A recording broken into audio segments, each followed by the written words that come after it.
I'll go na, Erica. Yeah, take it away. Okay.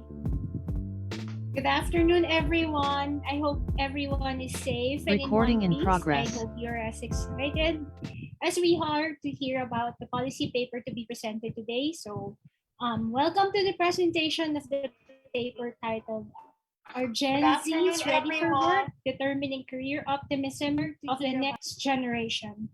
So my name is Saiza Suzara. I'm the Executive Director of the Institute for Leadership, Empowerment, and Democracy, and it's my honor to be the moderator for today's event. So this policy forum is brought to you by the FEU Public Policy Center, the Philippine Business for Education, Youth Work, Philippines, with support from the United States Agency for International Development. So as we wait for the other participants to enter, we'd like to call your attention to the Zoom web conferencing.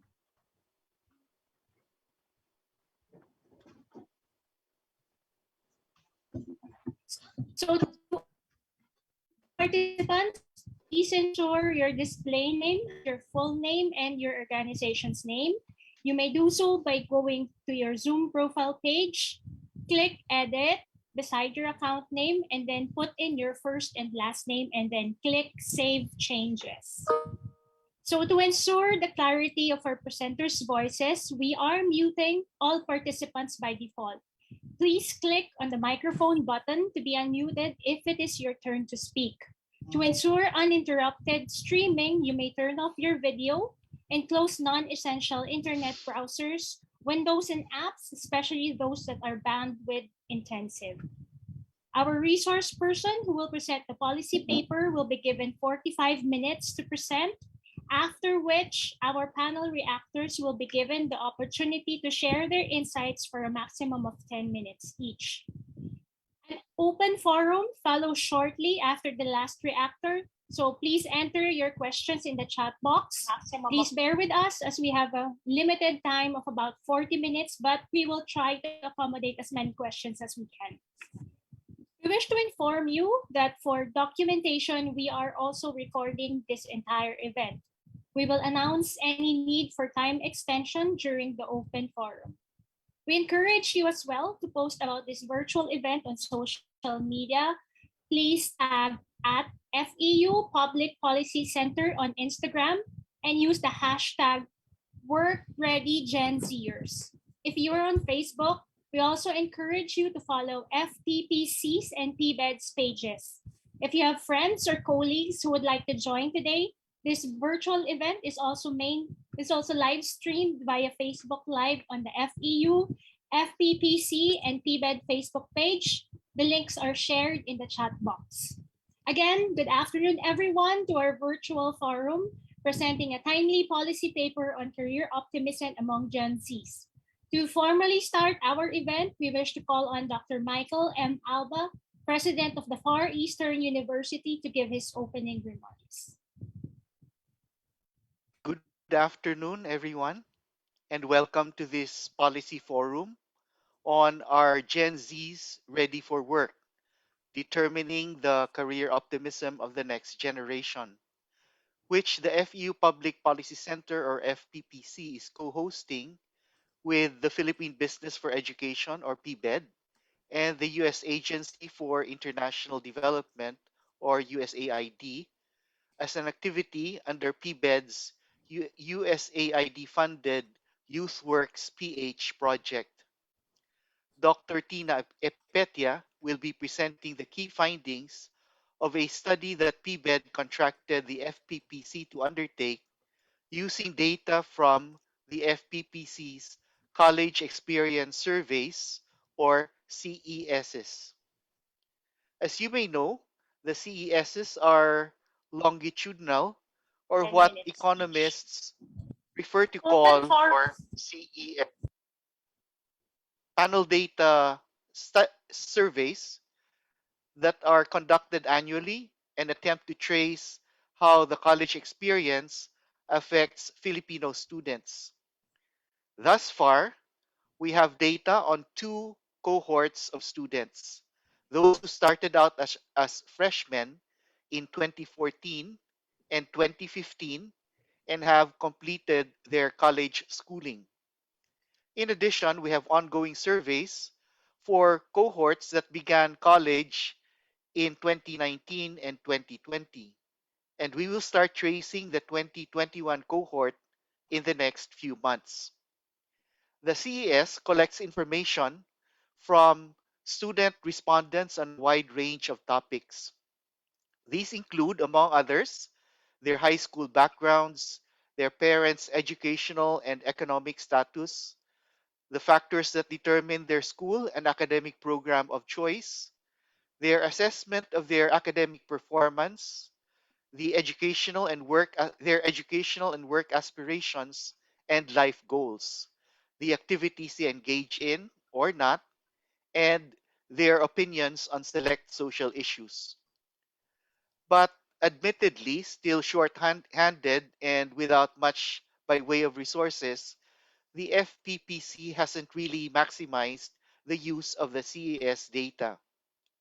Fortunately, last year, PHINMaeD had the brilliant idea to engage the FPPC and use the CESs to explore the outlook of students on their post-college employment prospects. Hopefully today, we will see that Dr. Epetia has been able to harness the data and put them to good use. And as a result, we will see more studies in the future that are based on the CES data. In her paper, Dr. Epetia seeks to answer three questions. First, how do A, parent and peer support, B, teacher and school support, C, labor market information, and D, student background affect career optimism among college students? Second, what career guidance platforms are available for college students? And third, what are the students' sources of information on job and career prospects? To react to the paper's findings, we have assembled a formidable panel of experts who presumably will be viewing them from different perspectives. They are Department of Labor and Employment Assistant Secretary Dominic Tutay, Commission on Higher Education Director of Student Development and Services, Dr. Marivic Iriberi, PHINMA Education President and COO, Dr. Raimundo Reyes, Coordinating Council of Philippine Educational Associations, or COCOPEA, Executive Director, Attorney Joseph Noel Erap Estrada, and FEU University Peer Counselors Organization President Emeritus Russell Batoy. I thank them in advance for what surely will be insightful comments that will help deepen our understanding and appreciation not only of the career outlook of Filipino college students, but also of the students' post college employment prospects and career trajectories. This study could not have been done without the participation of the CES partner schools. So let me acknowledge and thank them as well. They are in alphabetical order: Adamson University, Antipolo Institute of Technology, Ateneo de Zamboanga University, Baliwag University, Caraga State University, Centro Escolar University Manila, Makati, and Malolos, Far Eastern University Manila and Makati, Cavite, Diliman, Alabang, and Tech, Far Father Saturnino Urios University, John B. Lacson College's Foundation of Bacolod, Jose Rizal University, Lyceum University of the Philippines, Manila and Laguna, National University, Philippine Normal University, Philippine Women's University, University of Bohol, University of the East, Manila and Caloocan, and the University of Perpetual Help System, Dalta, Las Piñas, Calamba, and Molino.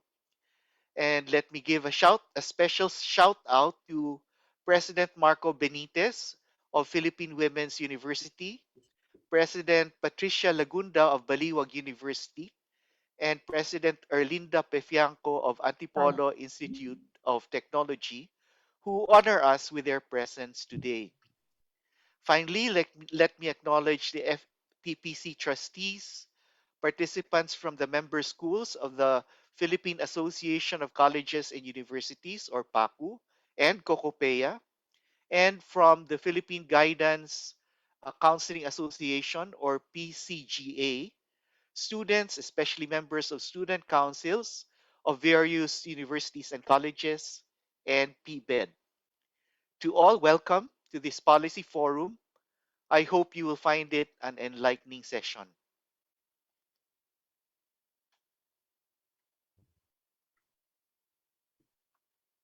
Thank you very much, Dr. Alba, and thank you for already giving us a context of what this forum is about, as well as some highlights of what to expect from Dr. Epetia's paper. But before I call on Dr. Epetia, may I please request everyone to please turn on your cameras for a brief photo op.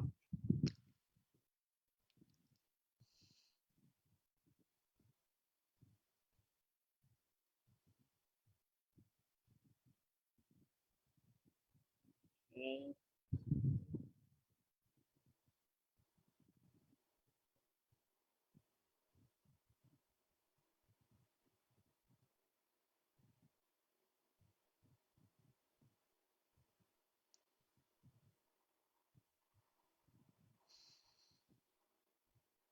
Erica, you want to cue us? Okay. Sorry, nakamute pala ako. All right. Yeah. 1, 2, Yeah. 3. All right. For the next panel, okay, another one. 1, 2, 3.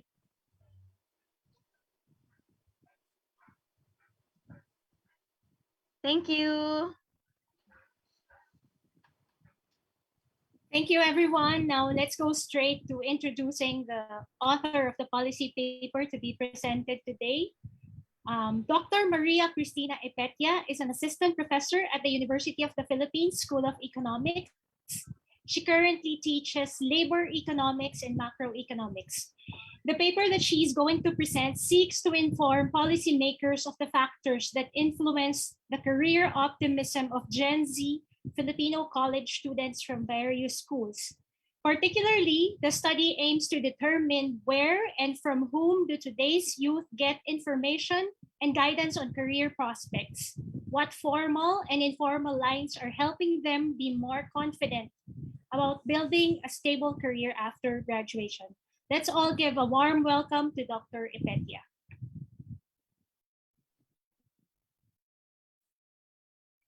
Thank you, Shiza, for the introduction. Good afternoon, everyone, and thank you for being with us in this forum. So, as mentioned earlier, this paper will be presented today. Now, mainly focuses on the determinants of career optimism, as well as the sources of career information that are being used by students. For everyone's guidance, the presentation will be structured as follows. Next slide, please. So just to give a short overview to understand the rationale now behind this paper, we know that investing in college education entails much higher costs compared to basic education, whether that's monetary or non-monetary costs, including psychic costs to learning. So the decision rather to attend college is attached with expectations of having better employment opportunities and higher wages in the future. So, however, the aggregate job skills mismatch can possibly lead to young workers experiencing either a long spell of unemployment or underemployment once they find a job. And who are the current youth entering the labor force? They are the Generation Z, which is the tech savvy generation. There's this existing study actually done by the Workforce Institute at Kronos, covering 12 countries, which found that the Gen Z are largely optimistic about their career prospects, but at the same time anxious about their work expectations and career success. The same study also found that the Gen Z tend to perceive that their college education and college experience have not prepared them enough for the certain workplace skills, for example, negotiating and public speaking. And then, of course, the current Gen Z youth who are still in school are experiencing a very different learning environment and a very different economic situation because of the COVID-19 pandemic. What is career optimism? No? Just to conceptualize the term, in the literature, it is commonly known as a disposition to expect the best possible outcome or to emphasize the most positive aspects of one's future career development and comfort in performing career planning tasks. So in the literature, it has been found no, to positively affect career aspirations as well as to foster resilient and adaptive behavior when adjusting in college and coping with unemployment and job search no, once they graduate. And next slide, please. So given that no, this paper aims to answer the following questions, actually, Dr. Alba has already mentioned this question. So let me just read through them. First, how do different factors significantly determine the career optimism of college students? And we are particularly interested in parental and peer support, teacher and school support, labor market information, and student background. Next slide, please. Second, now what are the existing platforms for career guidance available to college students throughout their schooling? And third, where do college students acquire information and on job and career prospects? Next slide, please. So just to have a short review of related literature, no?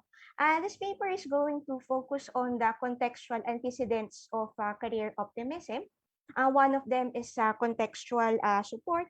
And in the literature, contextual support in the form of social support from families, friends, and school teachers, as well as in the form of career counseling, may positively influence career optimism. So the explanation behind that is that social support no, can help students overcome career transitions. And then career counseling interventions, no, on the other hand, is found to improve career outlook of students. Although there's a disclaimer, no, that the literature also cautions against excessive levels of contextual support, mainly because they can lead to unrealistically positive expectations and overconfidence. So what the literature, existing studies in the literature recommend is to combine support with the necessary skills now to adjust in changing labor market landscapes. Next slide, please. On the other hand, no, contextual barriers like an economic recession no, may inhibit career optimism. And we think that given the current situation, this factor is quite relevant to the experience of the current students. Next slide, please. Finally, the career knowledge now also appears to have a positive relationship with the career optimism. Career knowledge is indicated by the perceived knowledge of the job market through a person's understanding of employment trends. And such understanding, in turn, enables the person to make a better career-related decisions. So, given that background on career optimism from the existing studies, next slide, please. This paper will draw largely from the FPPC's college experience survey. It is conducted by the FPPC in partnership with various schools and schools and universities nationwide. So as mentioned by Dr. Alba, it is a longitudinal survey which aims to follow the college experience of students from their freshman year to their senior year. So in this current study, the data for the 2014, 2015, and 2020 cohorts are going to be used. So by the 2014 cohort, we mean these are the students who entered college in 2014. 2015 cohort, the students who entered college in 2015, and the 2020 cohort referring to the students who entered college in 2020. Next slide, please.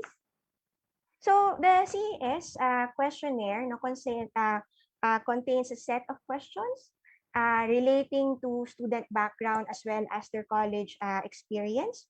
So although the questionnaire that was used for the 2014 and the 2015 cohort is a bit different from the questionnaire that was applied for the 2020 cohort.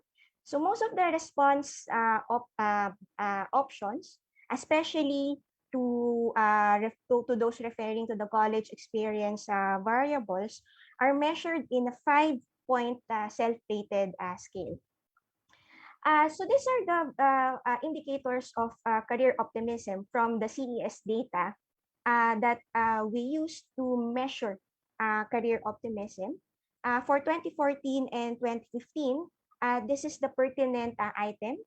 Mark which ones you did during your previous college year in college on a typical week as very often, sometimes, rarely, or never. That is being remain undecided about my major degree program. So we infer that the students who said that who answered rarely or never have a higher degree of career optimism compared to those students who answered often or very often. And then for 2020, we use the following item in the questionnaire. In thinking about your career and life after college, how strongly do you agree with the following statement? I am eager to pursue my career goals. So the response options here are strongly agree, neither disagree nor agree, disagree, or strongly disagree. So we infer from the question that those who answered strongly agree or agree have a higher degree of career optimism compared to those who answered disagree or strongly disagree. No?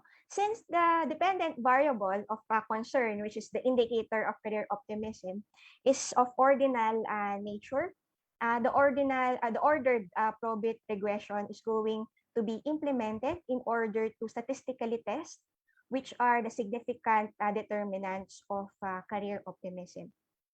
And then finally, we apply an online search of career and job placement services, meaning we look at the official web pages and social media pages of the partner schools of FPPC for the CES in order to look at the available career and job placement services for the students who participated in the CES. Next slide, please. Okay, so some samples are separately analyzed in the paper. So the statement relating to career optimism for the 2014 and 2015 cohorts are asked to the sophomores and the juniors. So that's why the sample for the 2014 and the 2015 consists of the panel data of sophomores and juniors. We take advantage of that panel data and made use of the random effects ordered probit regression since it is a panel type of data. And we tested that the report likelihood ratio test showing that there's enough variability between observations, meaning the students. So to favor a random effects probit regression over the pooled ordered probit regression model. So there are 2,545 observations in the first sample and 2,234 observations in the second sample. And then the third sample, this includes the freshmen of the 2020 cohort. So this is not a panel data. So we use the standard ordered probit regression here to test the determinants Here of in career college, optimism. And this sample has 4,427 observations. Next slide, please. So just to have a background on the distribution of the socioeconomic characteristics of the participants in the CES survey, this shows no, the socioeconomic characteristics by cohort. So what we can see from the table is that there are more females no, than males in all samples, which is actually consistent with the national data that there are more female enrollees than male enrollees in the higher education system. And then a large part of the sample reported that their permanent residence is in NCR and in the rest of Luzon. The share of those living in Visayas in Mindanao is only relatively higher for the 2015 cohort.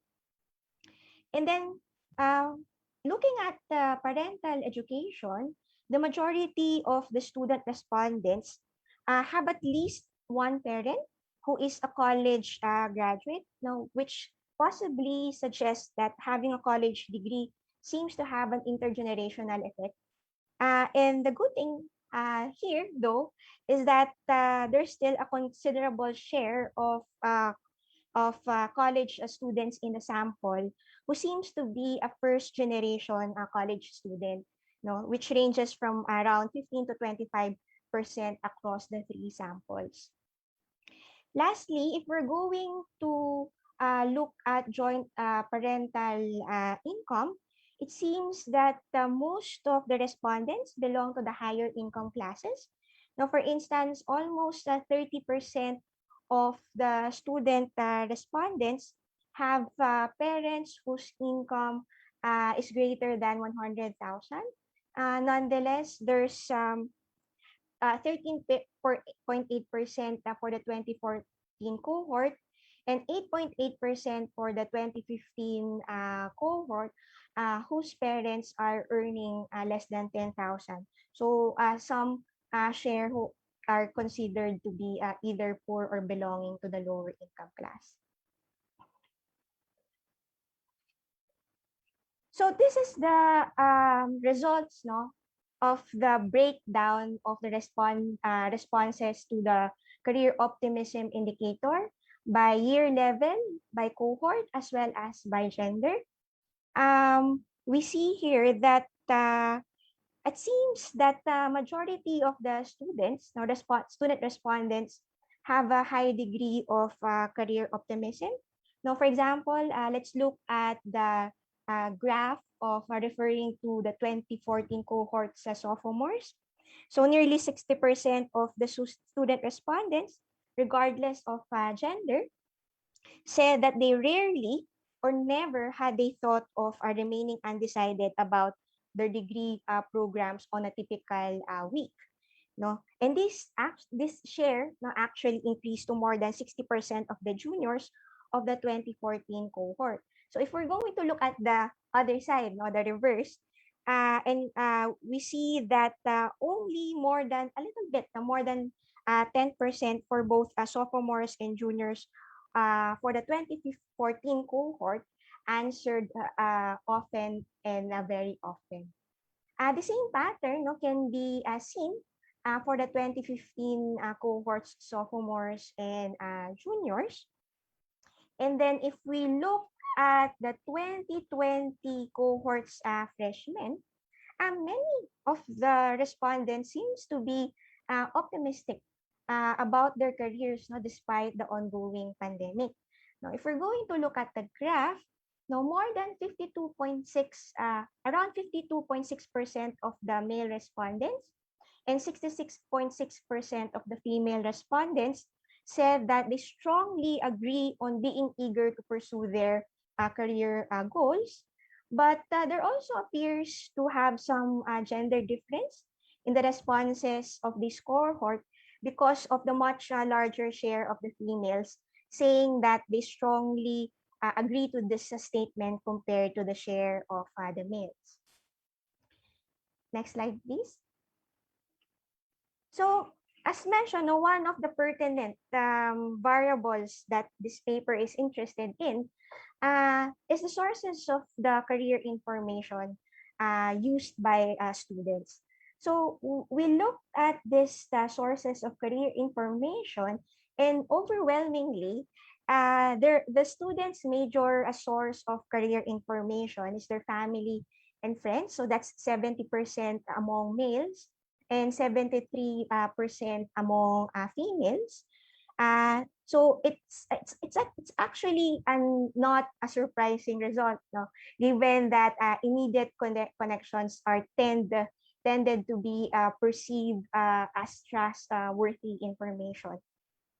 And the school environment, now, although it's much behind the family and friends, can be considered also as one of the primary sources of information, since around 39% of both males and females go to their school instructors, and 29% of males and 32.6% of females avail of their school's career services for this type of information. So as expected of the tech-savvy Gen Z, more than one-third of them reported that they used social media as a source of career information. But then, if we're going to look at the least used sources of career information, only 12.7% of the female respondents and 8.6% of the male respondents reported that they get their career information from government career publication materials.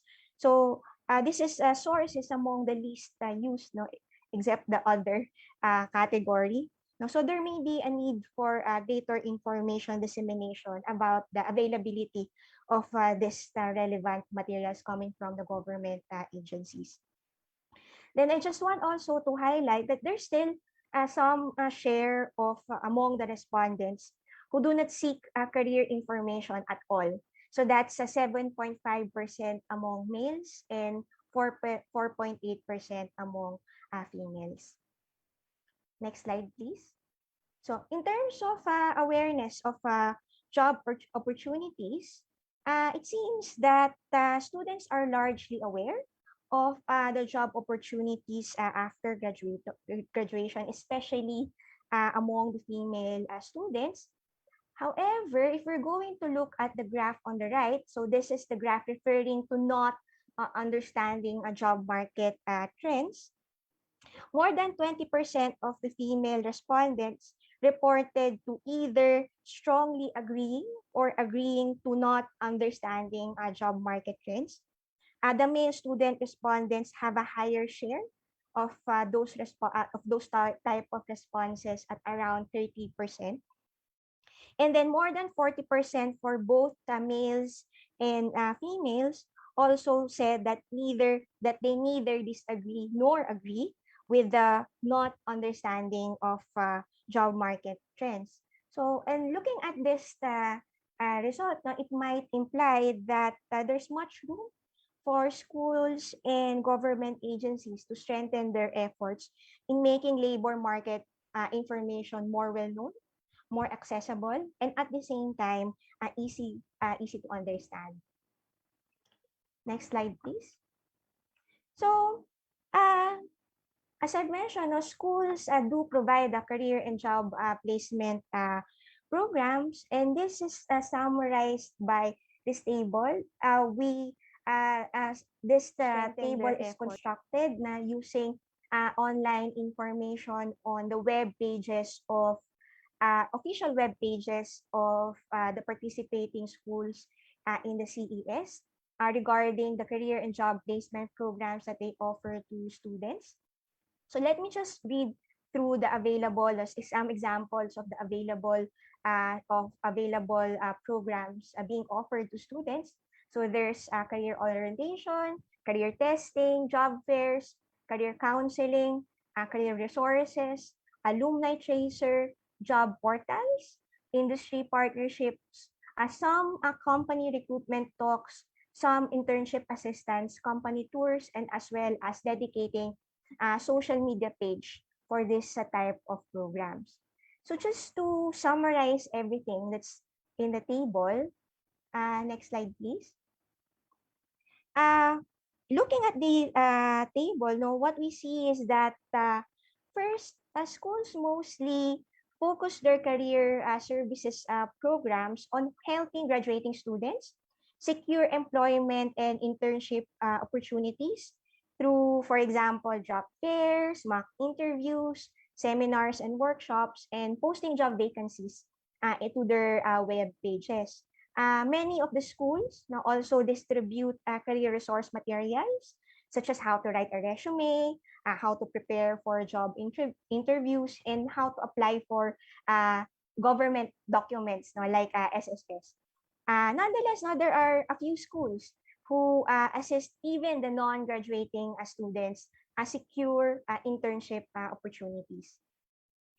And then in relation to employment opportunities, the common features of the school's career and job placement services are maintaining connections with the school's alumni and establishing industry linkages and partnerships.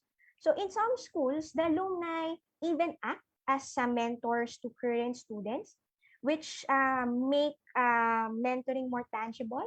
Now, given that these working professionals are past students of the same school, the industry linkages, on the other hand, are usually utilized to expose students to potential employers and to provide first-hand knowledge on industry demands.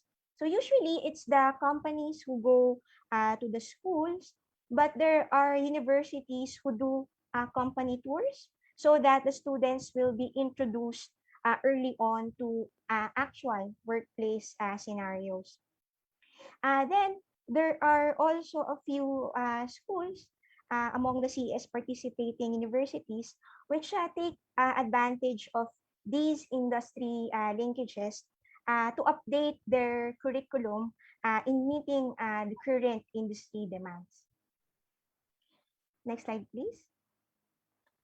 Uh, Third, no, schools provide the career consultation and counseling as well as standardized tests on educational and career choices. So in this way, the students are being helped to evaluate their educational and career choices that fit their skills, interests, as well as their personality. No, and there are some schools who already set up their media pages dedicated to the career and job placement offices of their school. So to provide the up-to-date career related information. And we believe that the advantage of doing so is the faster dissemination of information, especially now when the classes are conducted remotely and students do not physically go to school. Next slide, please. So given that these variables, taking them together, we now present what are the statistically significant determinants of career optimism. Now, first, contextual support. We found that contextual support from teachers and the school is positively linked with career optimism. For the 2015 cohort specification, greater satisfaction with the overall quality of classroom instruction, so meaning a proxy for the support from the teacher, is associated with greater career optimism. And then for the 2020 cohort, regardless of the degree of satisfaction, the students who had opportunity to interact with their teachers showed a greater career optimism compared to those who do not have the same opportunity of having interaction with their faculty members, especially with this remote learning setup. Also, for the 2020 cohort, Those who said that they are highly satisfied with their school's counseling and psychological support services appear to have a greater career optimism. Next slide, please. On the other hand, no, as expected, contextual barriers are linked with lower career optimism. For the 2014 cohort, the students who said that they have a major concern about college financing have a lower degree of career optimism compared to those who do not share the same concern about college financing. For the 2015 cohort, no, it does not matter whether the concern about college financing is minor or major. These students are likely to have a lower degree of career optimism compared to those who do not have concerns about college financing at all. So for the 2020 cohort, the concern about college financing is not statistically significant, but there's this relevant variable relating to the pandemic, wherein we look at the students who experience a job lost within their households, and we found that students whose households experienced job loss during the pandemic tend to display a uh, lower career optimism compared to the students whose households did not experience both job loss and income reduction. Next slide, please. Career knowledge no, is also associated, as expected, no, is also significantly associated with the career optimism. So this type of variables are only available for the 2020 cohort. We found that those who are strongly aware of job opportunities after graduation have displayed a greater career optimism. Plus, those whose career information sources are from their family and friends, school instructors, schools' career services, online job portals, and career seminars and workshops have greater career optimism compared to those who do not use these sources of information. So on the other hand, no sources like social media, government publications, as well as the residual sources are not significant in determining career optimism. Next slide, please. So now we're looking at the control variables of each specification. One thing that's interesting here is that the relevance of coursework to future career plans, meaning that the higher the satisfaction of the students when it comes to the relevance of schoolwork to their future career plans, no, can foster greater career optimism. So academic institutions may consider to continuously update their curriculum and classroom activities as necessary to fit the changing labor market landscape.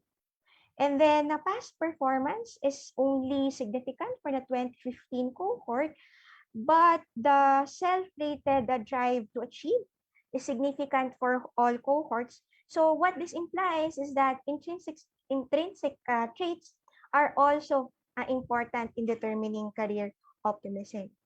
Now, if we're going to look at the demographic variables, it seems that male students are likely to have lower career optimism for the 2020 cohort only, and those whose permanent residence is outside NCR are likely to have lower career optimism also. This is for the 2020 cohort only. So we can use the past studies in the literature to support these results.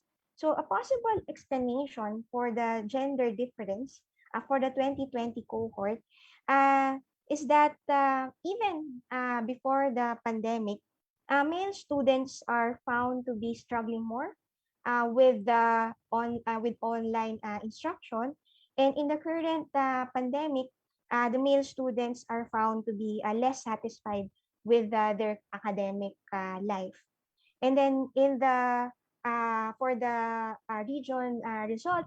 So I think a possible explanation for this, no, given the remote learning setup, is that power interruptions, limited access to the internet, no, are more prevalent in places outside NCR, you know, making it more difficult to cope with a remote learning setup. Next slide, please. So given those findings of the study, so these are the policy recommendations that can be put forward. First, a closer collaboration between schools' career services and the students, parents, and guardians can improve career optimism under the premise of more informed choices. So as the survey found, immediate connections like families and friends are the major source of career information. And as I've said earlier, it is not a surprising result. Now, given that immediate connections are tend to be believed as trustworthy sources of information. However, if there seems to be a little participation, if at all, of parents and guardians to the career and job placement services provided by schools. So schools can actively, no, may actively involve parents and guardians in this type of programs. So one example is to let parents and guardians participate in their career seminars and workshops. So there will be a three-way, no, discussion between parents, students, and career counselors. Uh, and this discussion can be easily more facilitated. No? And actually, this framework of actively involving parents and guardians has already been done by other institutions. So existing mechanisms can be emulated by schools. So for example, in Australia, no, in the Victoria State government, they provide the online resources to career practitioners in schools, no, so that that could help them encourage parents to participate in the career-related programs of the schools where the students are enrolled in. Second, schools can take a deeper dive into why some students are not or unfortunately cannot avail of career and counseling services. So they can devise means to encourage more participation. For instance, no, in the survey results, no, it implies that the male students have a larger tendency to not seek career information and to not understand job market trends. So in general, it might be helpful to profile the students who are availing and not availing of the school's programs, and perhaps find a pattern which could help career counselors find a more aggregated measure to encourage students to participate more in career counseling programs.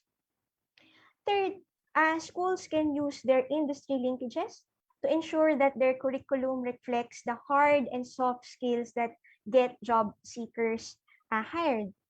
Based on the results of the study, the relevance of coursework to the future career plans of students is a positive antecedent of career optimism.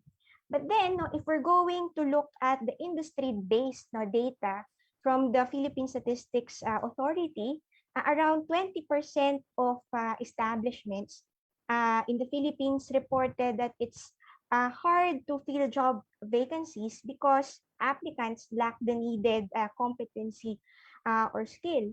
And it's not just the hard skills that we're talking about here, but also soft skills like leadership skills, work ethic and commitment, as well as interpersonal and communication skills.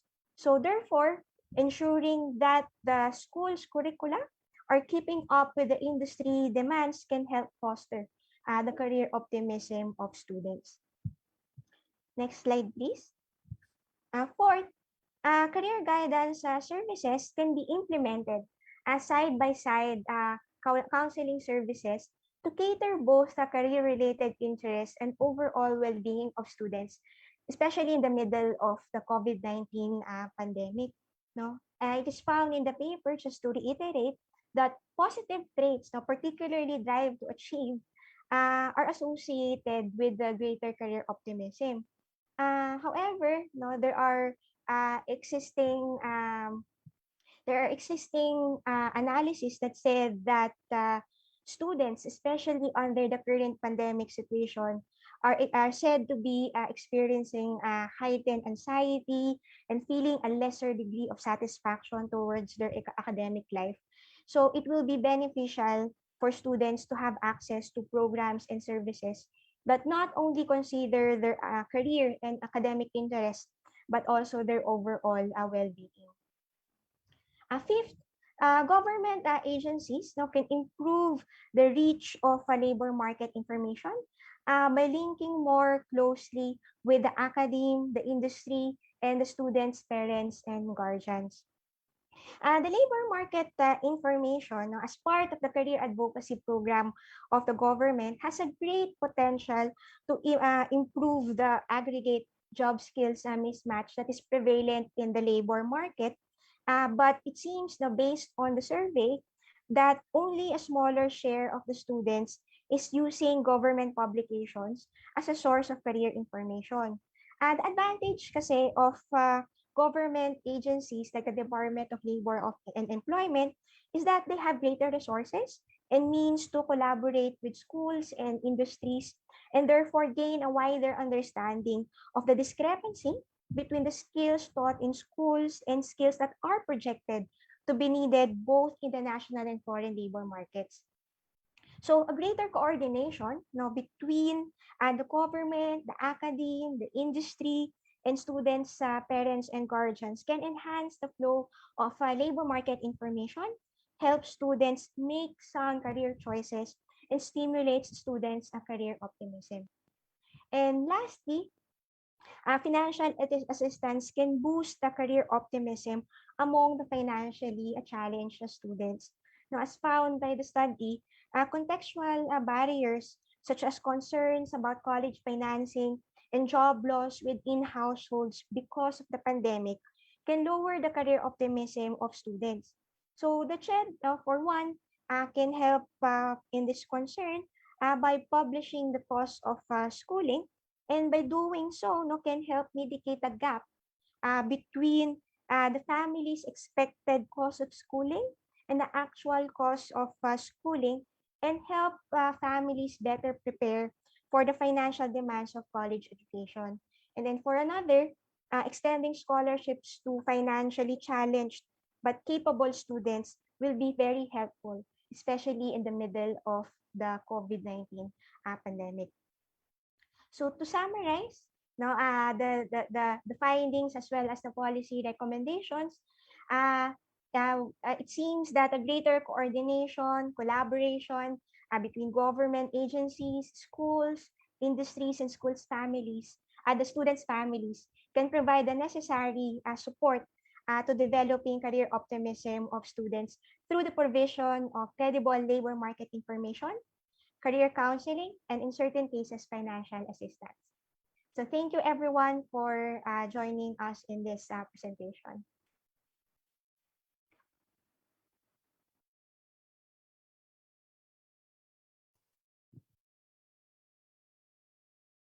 Thank you, Dr. Ipetia. We hope these insights will feed into existing or forthcoming initiatives that will help students make informed career choices and hence make the most out of their college education. So for the next part of our forum, we invited experts from various fields of education to provide additional insights on this policy issue. So each reactor is given 10 minutes to do so. And in the interest of time, we have provided our reactors with advanced questions based on the findings and recommendations of the policy paper that Dr. Ipetia just presented. We also deem that they can bring into the table insofar as their respective experience and fields of expertise are concerned. So let us now begin with our first panel reactor from the Department of Labor and Employment, or DOLE. Representing DOLE is ASEC Dominic Tutay. Before being designated as Assistant Secretary of the Department of Labor and Employment, she was Bureau of Local Employment Director and concurrent OIC Assistant Secretary of the Employment and General Admission Cluster. ASEC Nikki will be joining us to answer questions on emerging trends in skills or opportunities created by the pandemic, readiness of schools to meet them. She will be discussing as well some points of collaboration among DOLE, CHED, other higher education institutions in disseminating labor market information. She will also be touching on alignment measures between DOLE, labor market information and career guidance initiatives of schools. Please let us give ASEC Nikki Tutay a warm virtual welcome.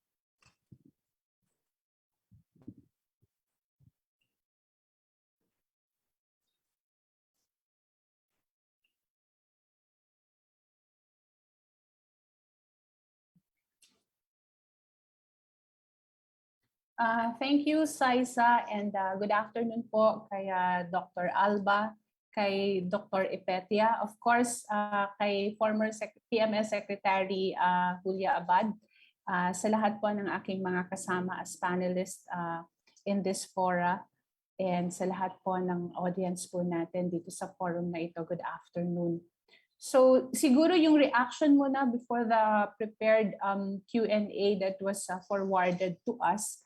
There are 4 points that I'd like to make in the presentation. One is, are Gen Zs ready for work? Then I would say definitely yes, they are ready for work. Alam po natin that the Gen Zs are certified digital natives, a characteristic needed by the labor market under the new normal. We all know that the COVID-19 has hastened the fourth industrial revolution, and the task and the job roles have already shifted along with the non-standard form of work arrangements. Secondly, yung labor market realities po natin, lalong-lalo na ngayon, we know that Gen Zs work in multiple realities because they are highly interactive, they are also independent, and therefore magandang characteristics, particularly on track for entrepreneurship because of their independence.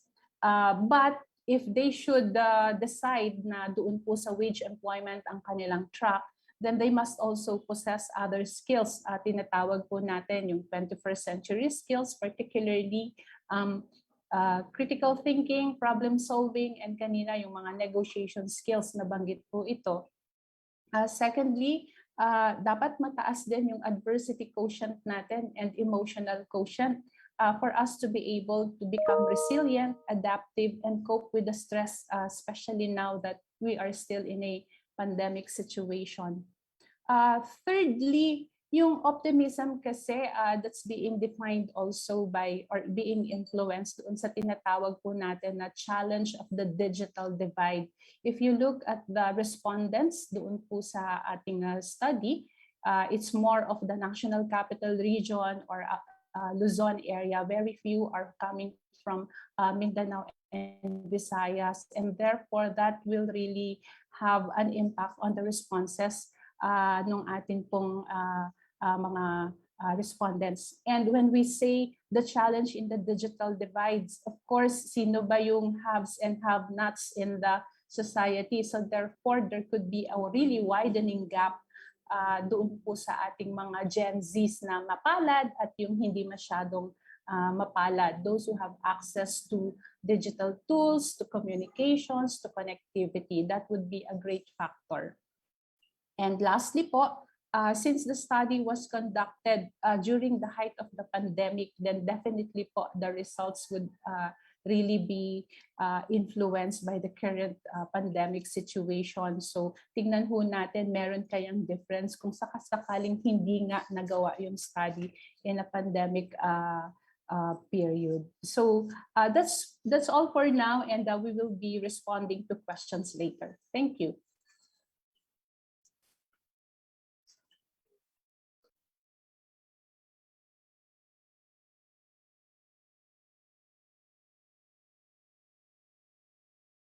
Recording stopped.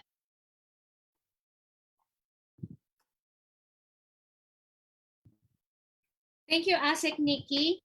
That said, we look forward to hearing from the perspective of the Commission on Higher Recording in Education progress. through Director Marivic Iriberry. So Director Iriberry heads the Office of Student Development and Services of the Commission on Higher Education. Her office is primarily mandated to bring about an expanded and enhanced career and life opportunities for students in line with the constitutional provision on the vital role of the youth in nation building, the promotion of and protection of their physical, moral, spiritual, intellectual, and social well-being, as well as the inculcation of patriotism, nationalism, and encouragement of their involvement in public and civic affairs. Director Iriberry, we would like you to discuss the following topics. So some career guidance initiatives offered by CHED. How are these addressing new realities brought about by the pandemic, and perhaps also touch on the alignment of curricula of higher education institutions with skills and labor market. Ladies and gentlemen, please join me in giving a warm virtual welcome to Director Iriberry. Good afternoon. Yesterday, Commissioner Darilag requested me to represent him in this forum because he needs to attend to an equally important meeting same time today. And based on the advanced questions forwarded to him, allow me to read the message of CHED Commissioner Aldrin A. Darilag as panel reactor to this policy forum. May I request Alex Yumul, please, to share the slides of the Commissioner? May I read the message? Dr. Michael M. Alba, President of Far Eastern University. Ms. Julia Andrea R. Abad, the Executive Director of FEU Public Policy Center and the former Chief of Staff of President Benigno Noynoy Aquino. Ms. La B. Basiliote, the Executive Director of Philippine Business for Education. Dr. Maria Cristina F. Epitia, Research Consultant and Faculty at UP School of Economics. To my fellow panel reactors for this event, Assistant Secretary Dominic Artutay of the Department of Labor and Employment, Attorney Joseph Noel Estrada, the Managing Director of the Coordinating Council of Private Educational Associations of the Philippines, or COCOPEA, Dr. Ramundo Reyes, the Chief Operations Officer of PHINMA and PACU Trustee, and Mr. Russell Batoy, representative of the youth sector and FEU peers.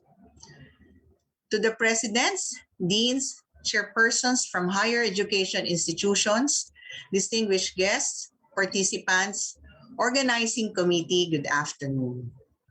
The Commission is one with our Filipino learners and educators in upholding its commitment to realize a Philippine higher education system that is equitable and producing locally responsive, innovative, and globally competitive graduates and lifelong learners. The Commission envisions itself to promote equitable access and ensure quality and relevance of higher education institutions and their programs. One important laudable initiatives of the Commission in this time of pandemic is the implementation of the CHED Memorandum Order Number 8, Series of 2021, entitled Guidelines on the Implementation of Flexible Delivery of Student Affairs and Services, or the SAS programs, during the COVID-19 pandemic. This CMO was approved by the Commission and Bank, or the CEB, by virtue of CEB Resolution number 507-202, dated July 28, 2020. And through this initiative, the Commission aims to pursue and retrofit the delivery of SAS program during the pandemic through the partner HEIs, focused on catering to mental health of students through various modes or options, most appropriate to them. The guidelines that we are about to commence for this day will effectively communicate the needs of our stakeholders and provide strategies for the effective delivery of flexible SAS programs in all HEIs.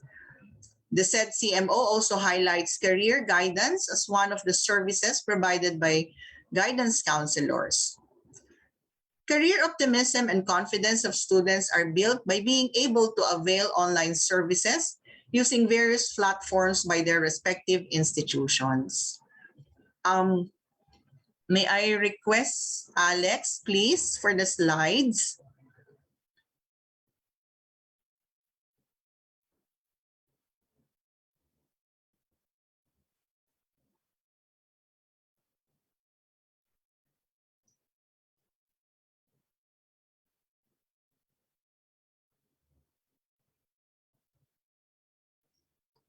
Alex, are you with us, Alex?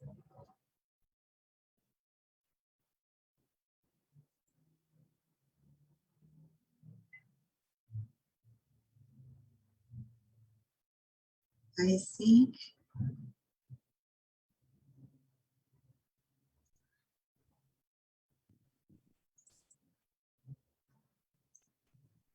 Director, I think Alex got disconnected, so perhaps you can share po your slides to us. Nasa kanya kasi yung copy ng slides.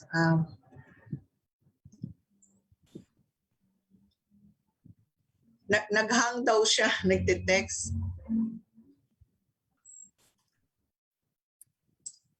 If I may just continue, okay lang po ba kahit wala yung slides?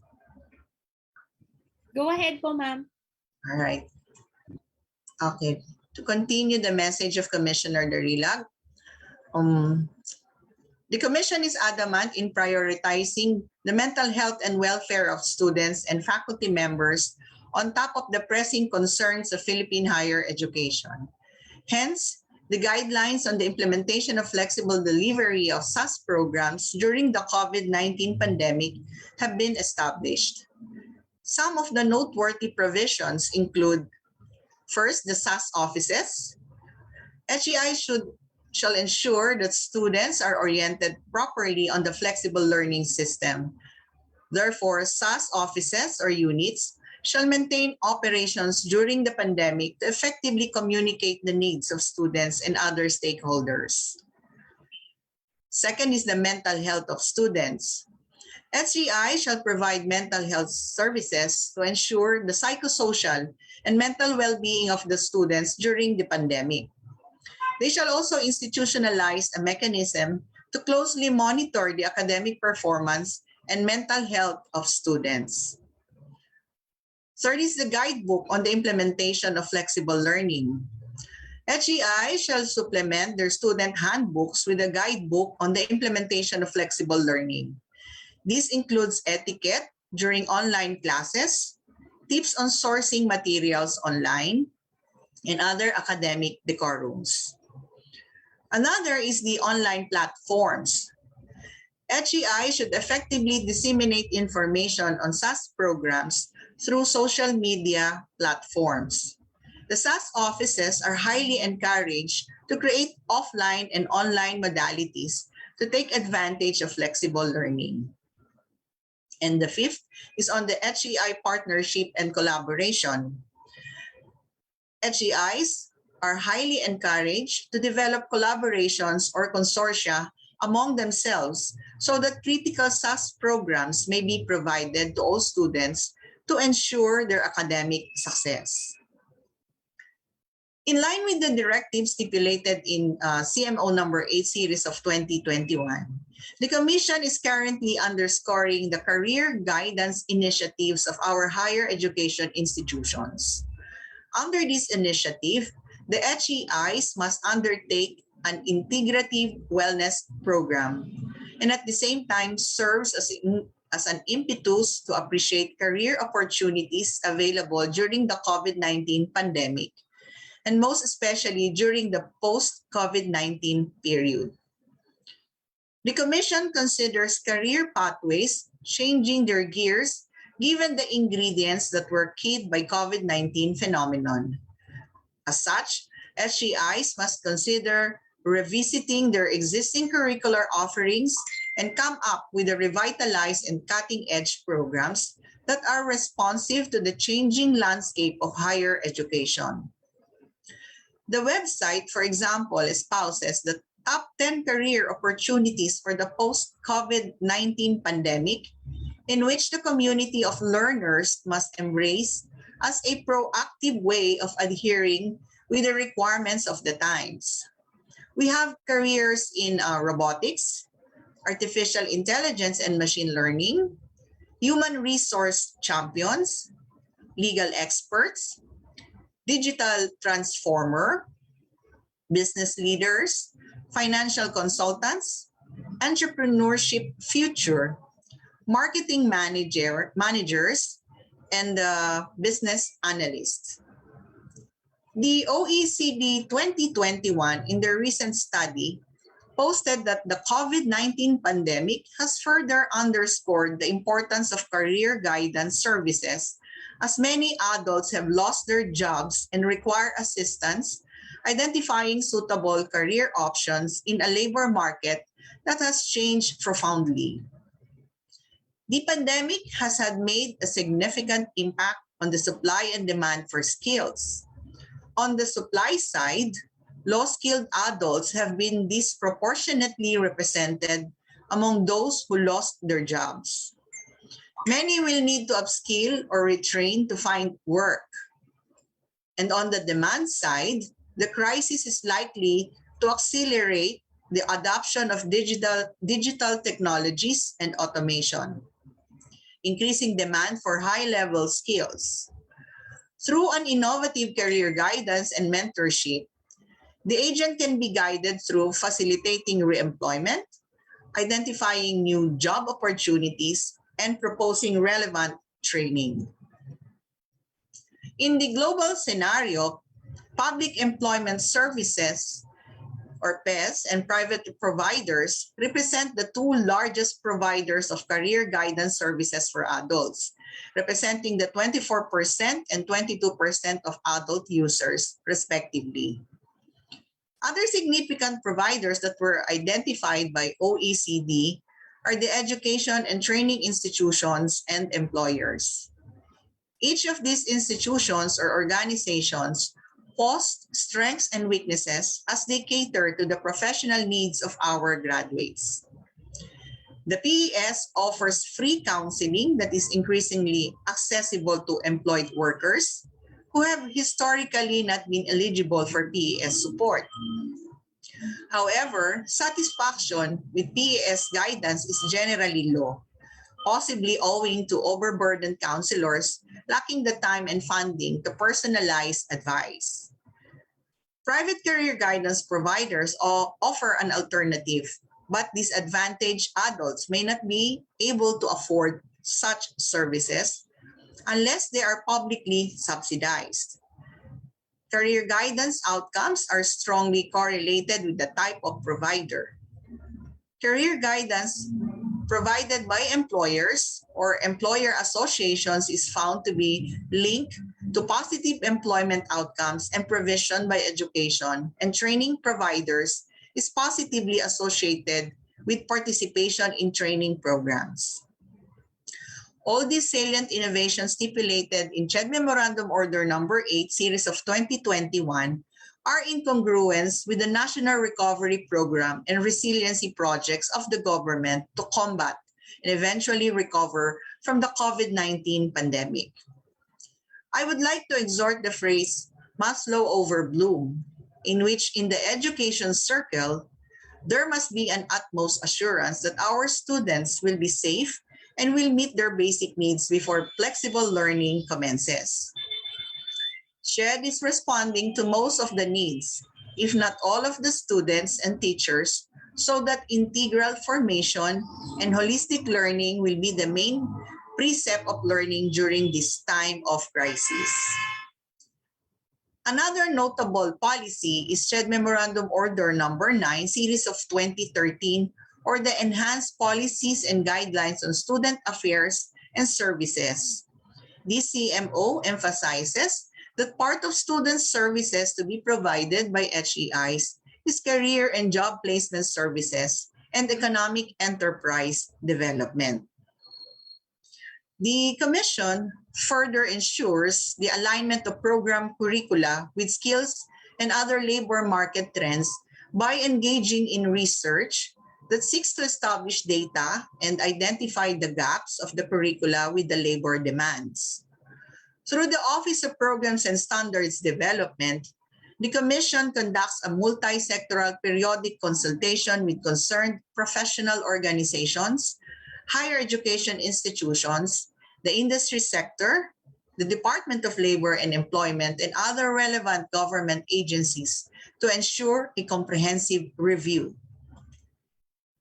The CMO number 46 series of 2013 guarantees that desired competencies are acquired by students in higher education in which the curricula transcend towards outcome-based education.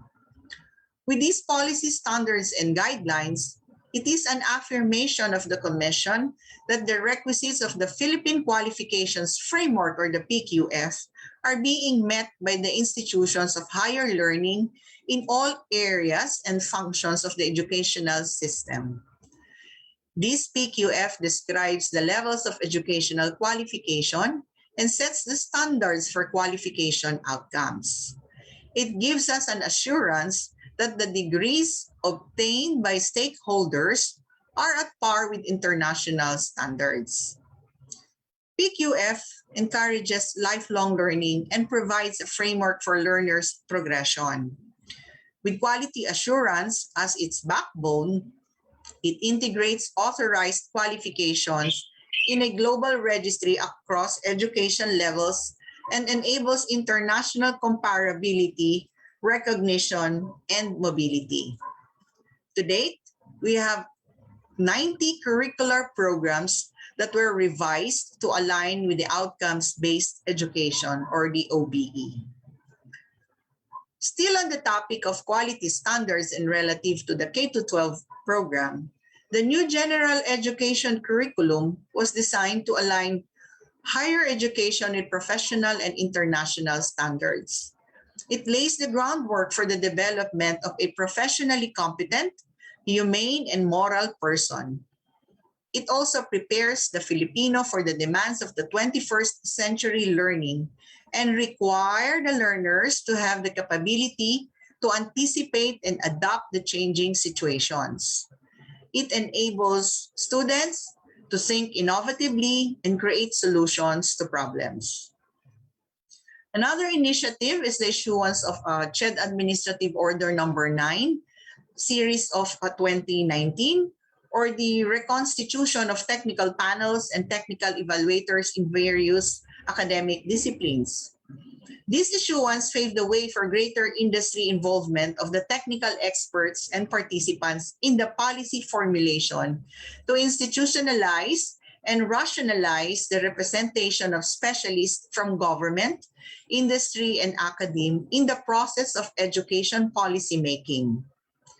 The said administrative order also provided the foundation for the development of discipline-based roadmaps to provide direction that will enhance the contribution of higher education in the development of professionals who will respond positively to the challenges in harmonizing higher education with the education and labor reforms and demands. For the enhanced policy, there is also a convergence initiative with other agencies in the spirit of bayanihan, cooperation, and complementation. CHED has undertaken joint initiatives with other government agencies to strengthen its role in addressing human resource development in the priority sectors. Currently, we have ongoing memorandum of understanding with Board of Investments on deepening industry academic linkages and mapping of priority industries and determine HRD requirements and competencies. Also, an ongoing MOU with Department of Transportation on strengthening HRD for the railway sector and collaboration with Philippine Railway Institute in addressing equivalency and credit recognition. Also with ongoing memorandum of understanding with Department of Tourism on convergence for education and training, research and capacity building jointly with 4 other agencies, DOT, the DepEd, TESDA, and the Tourism Industry Board Foundation Incorporated. We also have ongoing joint undertaking with Department of Energy on the formulation of the Republic Act 11393 or the Advanced Energy and Green Building Technologies Curriculum Act in the development of programs focused on design resilience, natural resource conservation, and sustainable design and building practices, among others. We also have ongoing MOU with TESDA to address the interface between TVET and higher education, including the implementation of the Philippine Credit Transfer System. In terms of financial grants for students, the following are the roster of programs administered by the Commission. First, we have the CHED Scholarship Program or the CSP. This is accessible to qualified and deserving Filipino students, particularly those belonging to the special group of persons such as the underprivileged, persons with disabilities, solo parents or their dependents, senior citizens, indigenous peoples, orphans, those in armed conflict or calamity-stricken areas, and others similarly situated as determined by the government. They shall be given scholarships in accordance with the requirements of the program. The new scholarship packages were approved by the Commission and Bank effective first semester academic year 2021-2022 for CSP. For students from state universities and colleges and the local universities and colleges, a total of 80,000 pesos per academic year is provided, with 70,000 pesos allocated under stipend and 10,000 pesos for book or connectivity allowance. For students from private higher education institutions, a total of 120,000 pesos per academic year is provided, with 40,000 pesos allocated under tuition and other school fees, 70,000 pesos for stipend, and 10,000 pesos for book or connectivity allowance. In terms of the target beneficiaries for both ongoing and new students, for second semester academic year 2020-21, 34,735 slots amounting to 609,769,270 pesos for ongoing or current grantees. For the grantees for the first semester of academic year 21-2022, we have 31,430 slots amounting to 571,492,410 pesos for ongoing or current grantees. And for the current first semester academic year 2021-2022, the Commission has 7,269 slots amounting to 270,520,320 pesos for new grantees. There is also a CHED Scholarship Grant Program for children and dependents of sugarcane industry workers and small farmers. This program is intended for the qualified children and dependents of sugarcane industry workers and small sugarcane farmers duly certified by the Sugar Regulatory Administration based on the set criteria as stated in the SIDA SGP program. The Commission also has cash grants available for medical students in state universities and colleges. This grant is intended for all qualified Filipino medical students, both new and continuing, who are enrolled in the Doctor of Medicine program in identified state universities and colleges. The number of target beneficiaries for both ongoing and new grantees for first semester academic year 2021-2022 is 1,749, amounting to a total of 167 million pesos.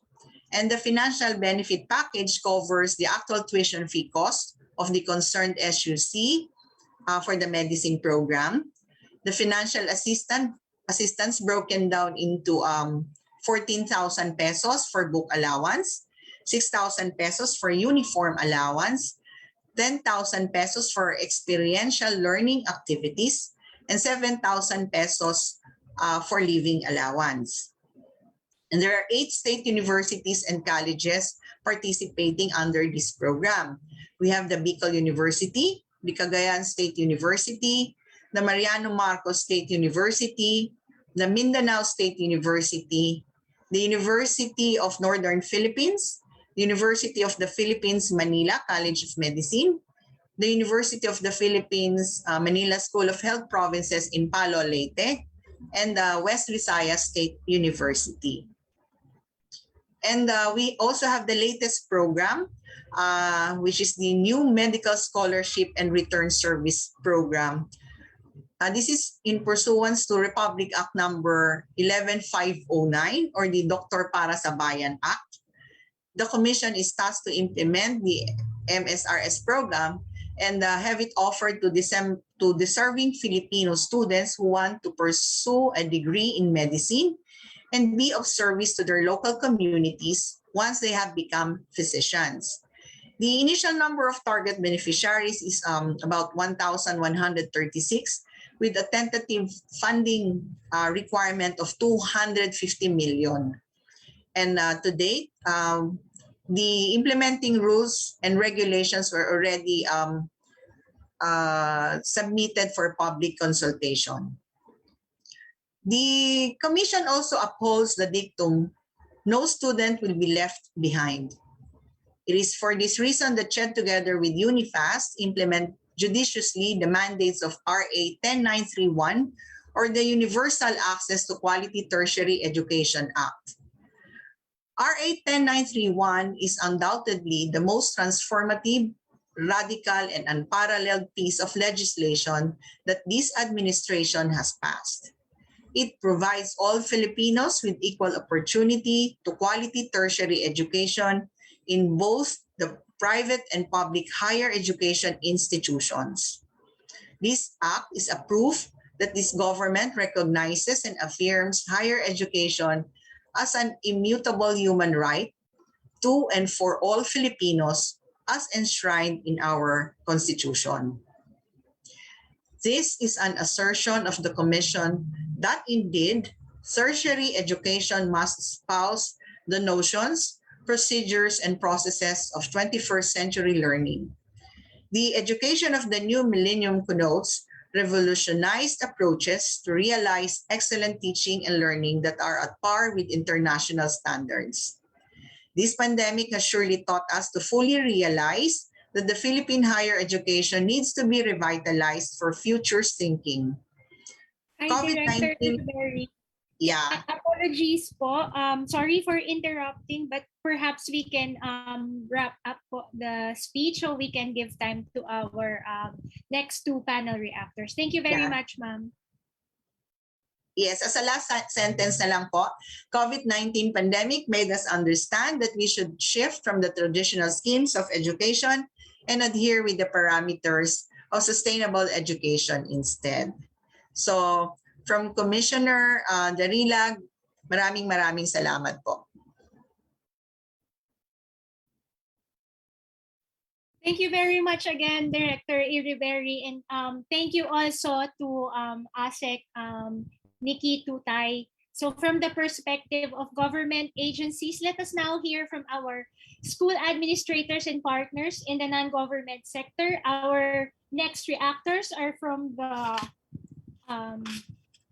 Coordinating Council of Private Educational Associations of the Philippines, or COCOPEA, and PHINMA Education. Our esteemed guests from these institutions will talk about current linkages between member schools, industries, employers about job linking, what the effects of the pandemic has been on enrollment and career confidence among students, how they think the government can help, as well as efforts to align labor market information by the Department of Labor and Employment with course offerings of HEIs.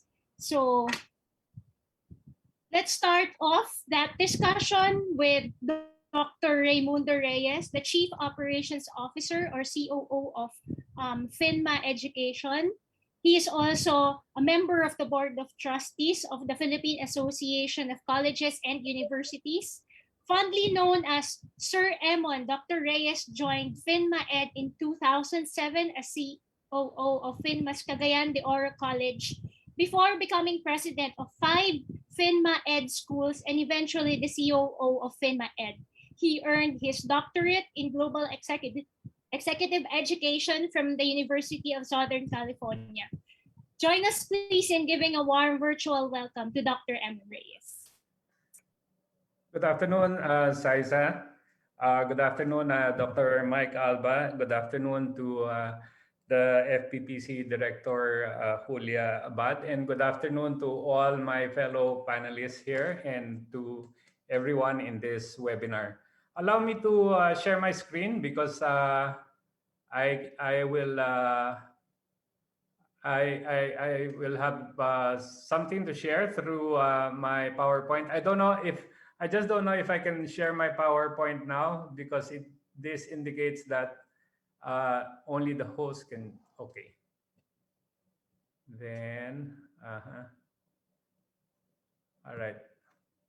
So let me do this.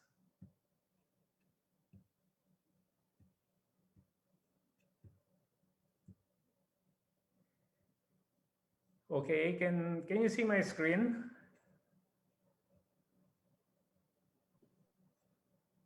Hello? Yes, Yes, sir, Dr. we can M. see. My screen? Okay, Yes. thank you.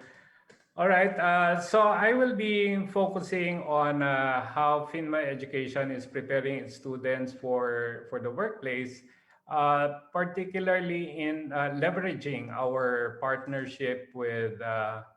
partnerships with industry, no? As maybe pointed out in the first question, especially since again employers are questioning the match between what the academe produces in terms of the skills and competencies of its graduates and the skills and competencies that are required by the industry. So what I will share with you are some of the things that we are doing to close that gap. No, we're not saying that we can really eliminate that gap, but at least we can do our share in closing the gap.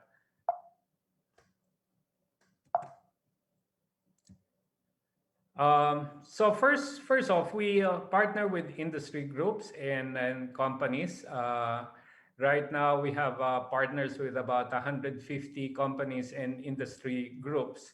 And these partnerships really cover the entire spectrum from curriculum design to instruction to faculty immersion, in the student internships, OJTs, and all these things that will help our students with, of course, the end objective is really helping our students get employed by providing them the right skills that are required by industry.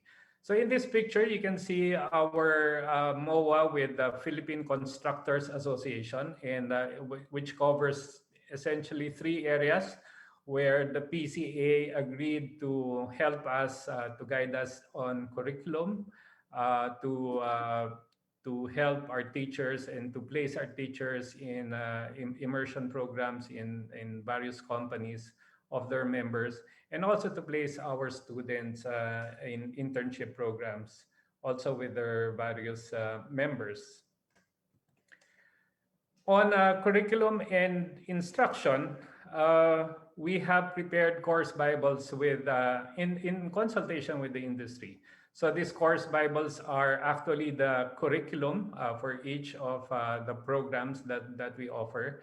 And we have consulted with industry in formulating our vision of what our students should be in terms of what graduate attributes they should have, or what skills and competencies or outcomes they should have by the time they graduate.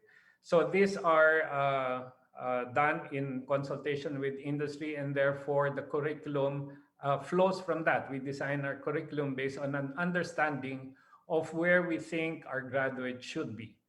And although this one was a major undertaking, especially in 2018, when we had our first batch of senior high school graduates come onto college. And we are scheduled again maybe to do this every the major review of the curriculum, to do this every 4 years. And this is done really in along the framework of the OBE curriculum that was passed on to us by the CHED. No? The guidelines on this were given to us by the CHED. Now, on a yearly basis, we have roundtable discussions. In this picture, you can see discussions with industry experts in IT, and again, advising us on what they think are the relevant skills and competencies that their IT workers should have, and especially also considering how the IT industry has changed because of the pandemic. On instruction, we have faculty members.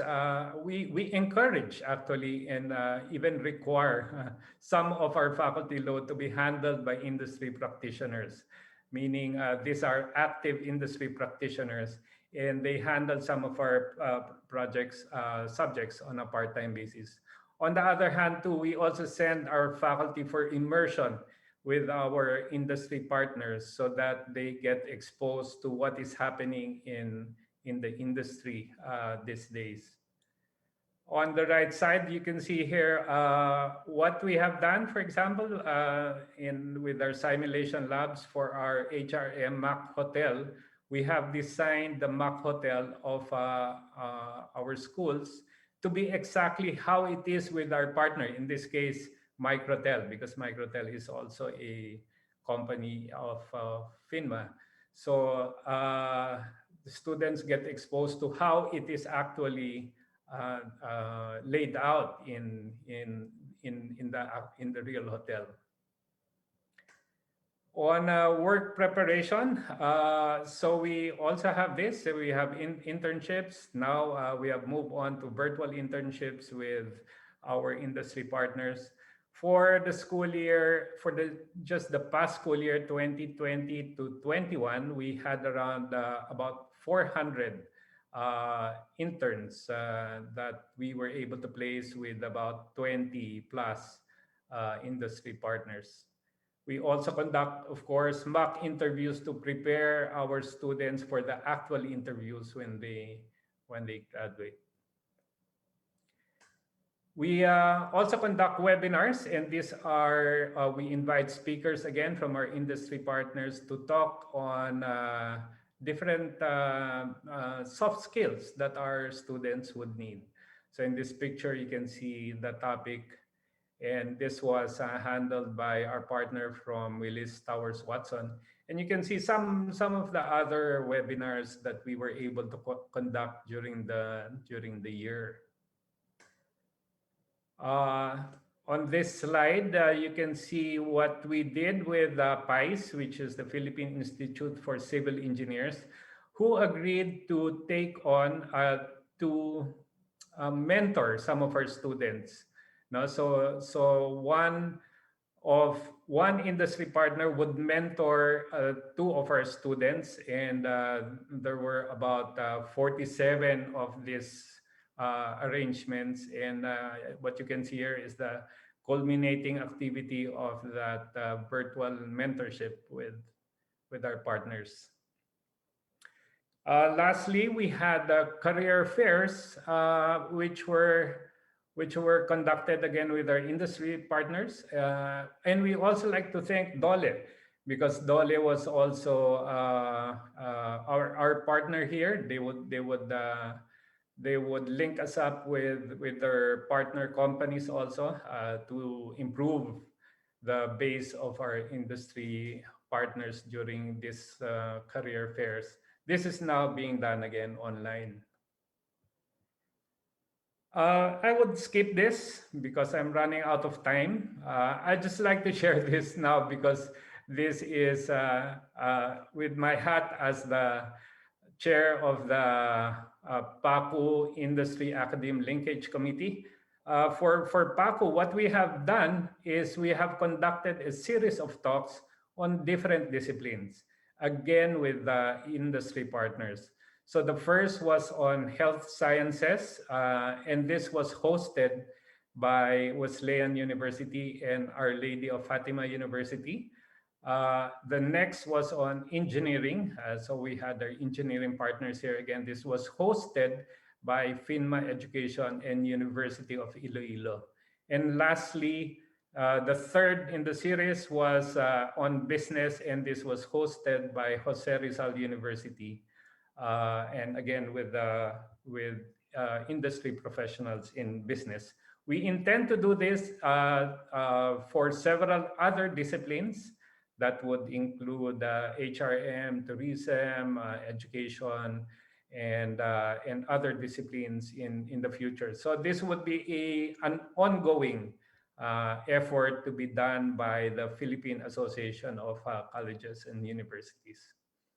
So that's just briefly what I can share this afternoon. Thank you, everyone, for your time. Thank you, Dr. Emon. Thank you for sharing some of the initiatives and the efforts of PHINMAeD, as well as the Philippine Association of Colleges and Universities. And so with that, we'd like to hear as well from the Coordinating Council of Schools, or COCOPEA, represented by Attorney Joseph Noel Erap Estrada, its current Managing Director. Attorney Estrada is acknowledged as a legal luminary in education law and policy. He is a regular resource person at the House of Representatives and the Senate Committees on Education.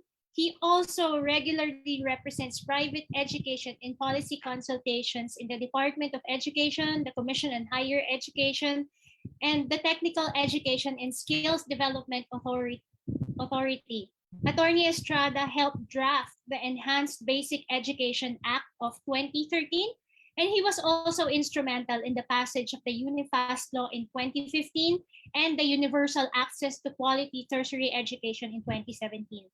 Attorney Estrada is counsel to several educational associations, including the Fund for Assistance to Private Education, Ayala Education, and the National Collegiate Athletic Association. Let's give a warm welcome to Attorney Estrada. Thank you, Saisa, and good afternoon to everyone. Good afternoon, President Mike Alba, to Executive Director Huli Abad, to my friends here present from the private education sector, from PHINMAeD, from the member associations and institutions of COCOPEA, joining us here over Zoom, and also from the FB pages where we are streaming this webinar. Magandang hapon po sa inyong lahat. I did not prepare a presentation, but I took note of some takeaways in the presentation to be able to give my reaction. No? And first of all, I'd like to congratulate FPPC for the research. It's very comprehensive and instructive for the institutions, educational institutions. And we hope we can have a copy and be able to distribute this to our member institutions. So my reaction is this, no? So thank you for that for that research. Now, aside from the academe industry partnerships and linkages and efforts, it started way back mga 1990s pa. And the issue that it is trying to address is really the jobs mismatch. No? So aside from guiding students of their choices, career plans. It is really the issue on jobs mismatch. No? To strengthen that symbiotic relationship between the academe and the industry, no, because of the perceived mismatch. No, so aside from those already mentioned, no, so to answer the questions, ano ba yung ginagawa ng mga institutions, no, to enhance that the issue that academe and industry linkage? So some of the activities were already mentioned, but now at the higher education level, most of the linkages, efforts, and activities are structured because it is required by CHED, no? As already mentioned by Director Eriberi. So, many schools and for certain programs are required to establish industry and external linkages. So, you have the colleges and universities having their external linkages offices and career placement offices in their campuses. Now, the some activities that maximize these linkages with diverse industry partners, as shown to us earlier by President Emon, range are in the following, no? Certain activities, mga OJTs, no? So you're familiar with that. May mga OJTs sa mga schools. You have summer student apprenticeships, plant visits, field trips, industry scholarship grants to students in their partnerships with the schools, career talks or job fairs, student leadership camps, and industry-sponsored activities for the industry academe, which involves undergraduate students. So yung mga iba may mga design contests in the schools sponsored by the industries. You also have linkages activities that involve senior students, graduating students, along with their faculty members. So this include industry technical seminars for academics and the academe technical seminars for industry people, and also fora to share information on research and development needs and capabilities. Now, there are also at the level of school associations like COCOPEA, like PACU, there are also linkages, no, established with the existing chambers of commerce. For example, the PCCI, merong mga subgroups doon on education, no? So you have that platform where academe leaders and the industry leaders talk, no, to address jobs mismatch and other issues on quality of education. And then you also have not only chambers of commerce, mga management associations, ECOP, PMAP, IBPAP, no, and many other associations. So meron na rin ganong linkages, no, at the association level. Now, let's not also forget the education sector itself, no, is an industry, no? The academe is also an industry, and many schools also provide that link that allows the students to be student assistants and in the school with the opportunity to be hired in the school after graduation. So in a way, it's also an academe industry linkage, and this is something also that needs to be enhanced, no, and focused, kasi marami rin naman talaga sa schools estudyante, they also look at a career in the academe, no, not only in their school but also in other schools. Now in the presentation, it was shown yung sources of career information and the impact on career optimism. Yung number one pa rin is family and friends, but interestingly, number two is school instructors, no.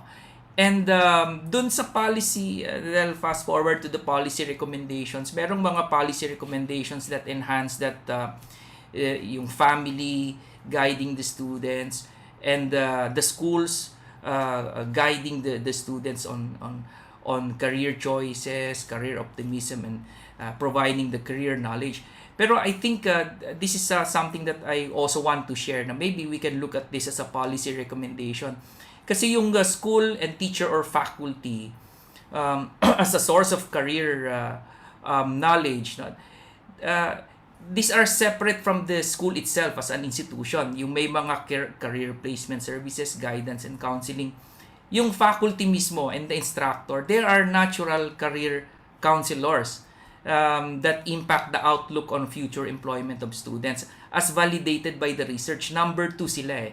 No? So, So you see, the challenge for many schools of being able to attract and recruit professionals and workers as faculty, no, from industries to teach, and being able to allow faculty, no, existing faculty, to go out and be part of industries. These are both very important in the academic industry linkages, no.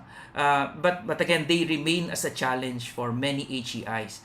And if you ask students, maraming estudyante ang magsasabi na they are influenced greatly from the background of their faculty, their instructors, no. If they are able to share inputs and insights that make the classroom experience more interesting because of their industry linkage and experience and exposure, no, outside of the academe, it really helps a lot, no, the students' choices and career knowledge. So yun ang isang sigurong pwede nating tingnan. And having said that, there are then we need to prepare, no, a regulatory framework that allows that, no, to revisit, for example, qualifications of faculty to teach. Alam ng mga HEIs ito, no? That's really a challenge. Gustong magturo, magandang ang industry experience, pero hindi qualified to teach because of the requirements, no? For example, MA, certain courses aligned, no, to the subjects, yung mga ganyan. So I think this is something that can be revisited to allow, no, that free exchange, no, of yung mobility, no, of industry partners, actual practitioners to teach. And then again, the ability of HEIs to design their own curriculum. No, unfortunately, not all HEIs have that flexibility and autonomy, because that's how our regulatory framework is designed. No, so only the autonomous and the regulated have that privilege. No. And I was actually in discussion with one of the school, university presidents, college president, 2 weeks ago. Yun ang sabi niya sa akin, we wanted to open something because there's a need in our area. And we applied, but we were told that is not in the CMO. There's no CMO for that. And you are not an autonomous and deregulated, so you cannot do that. No? So maybe it also, it might help also if we can revisit that. Of course, we have to balance quality, etc. But these are things, no, that can help us yung to really establish that linkage, no, with the academic industry. Aside from inviting experts to design a curriculum for everyone, no, dun sa mga technical panels, this can actually supplement that kasi may actual participation doon sa mga respective schools. Now on the assistance, of course we all know one of the hardest hit sectors, yung education sector talaga, and based on the research, it's really a factor yung financial concerns, job losses, reduction in payment. So it will really help, no, not only on the sustainability of schools but also on the career optimism. And right now there are existing government subsidies, as already mentioned by Chet, but I think it will really help a lot on the timing, no, and the equity, and the targeting of the beneficiaries. Dun sa research, I noted na the students in higher education are those in the middle or upper social classes, yung income classes, no, not on the lower. So ibig sabihin naka-enroll na sila at sa higher education, but many of those who need help yung undecided pa, no, because of their financial problems. And I think the economic intervention should start at the time they enter freshman, no, not when they are already enrolled, no. And yun ang isang area of improvement for the existing subsidy programs in higher education under the universal access to quality tertiary education. Some of the inputs mamaya ko na siguro ibibigay during the Q&A, but some more notes yung sa parents, they need guidance. Kaya lang sa HEIs kasi syempre mga legal age na yung mga estudyante, hindi na masyadong ini-involve yung mga parents. But that's a good suggestion to involve them more.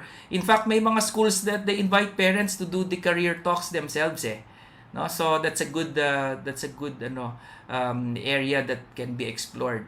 Now, lastly, no, workplaces have evolved, no, with businesses implementing and adopting programs and interventions to preserve and protect employment, and at the same time make sure that it fits the profile of their workers. So that's why while we ask the question, are the Gen Zs ready for work, we also need to ask and assess, are the workplaces ready to welcome the Gen Zs given their unique strengths and skills, particularly on technology and digital spaces, of course demography, etc. No, merong like for example ngayon yung mga meetings sa offices, no, sa WhatsApp na, sa Viber, Telegram, and because of the younger generation, no, not only because it's a pandemic, I think telecommuting will be something will really continue even after the pandemic, no. So may mga employers, for example, they send a playlist for Spotify, no, suggestions to their employees because they're Gen Zs, no, and it makes work more exciting. Binge list on Netflix, mga ganyan, no. So these are the things that we should also look into while we are preparing for their work later on and make it more interesting for them. Another thing siguro, an issue that needs to be looked into, because of the pandemic now, no, siguro will there be some form of of for lack of a better term, discrimination, no? Baka kasi later on the employers would say, we will not hire graduates during this period because it's fully online. These are some of the fears, no, of some educational institutions in trying to find work for their students. Kasi at this time na fully online tayo, last year and this year, will the employers be ready for them also to embrace them and would have no reservations in accepting them? So yun muna sa isa, and thank you very much for allowing me to share my inputs and reaction. Magandang hapon ulit sa inyong lahat. Thank you so much, Attorney Estrada. This forum will not be complete, of course, if we don't hear from a student panelist. So let's all hear from Mr. Russell John Batoy. Mr. Batoy is the President Emeritus of the FEU University Peer Counselors. As a university-wide organization, FEU Peers serves as the student arm of the FEU Guidance and Counseling Office. It is designed to foster self-awareness and proactive responsiveness in the Tamaro community. With that, let's all welcome Mr. Russell John Batoy.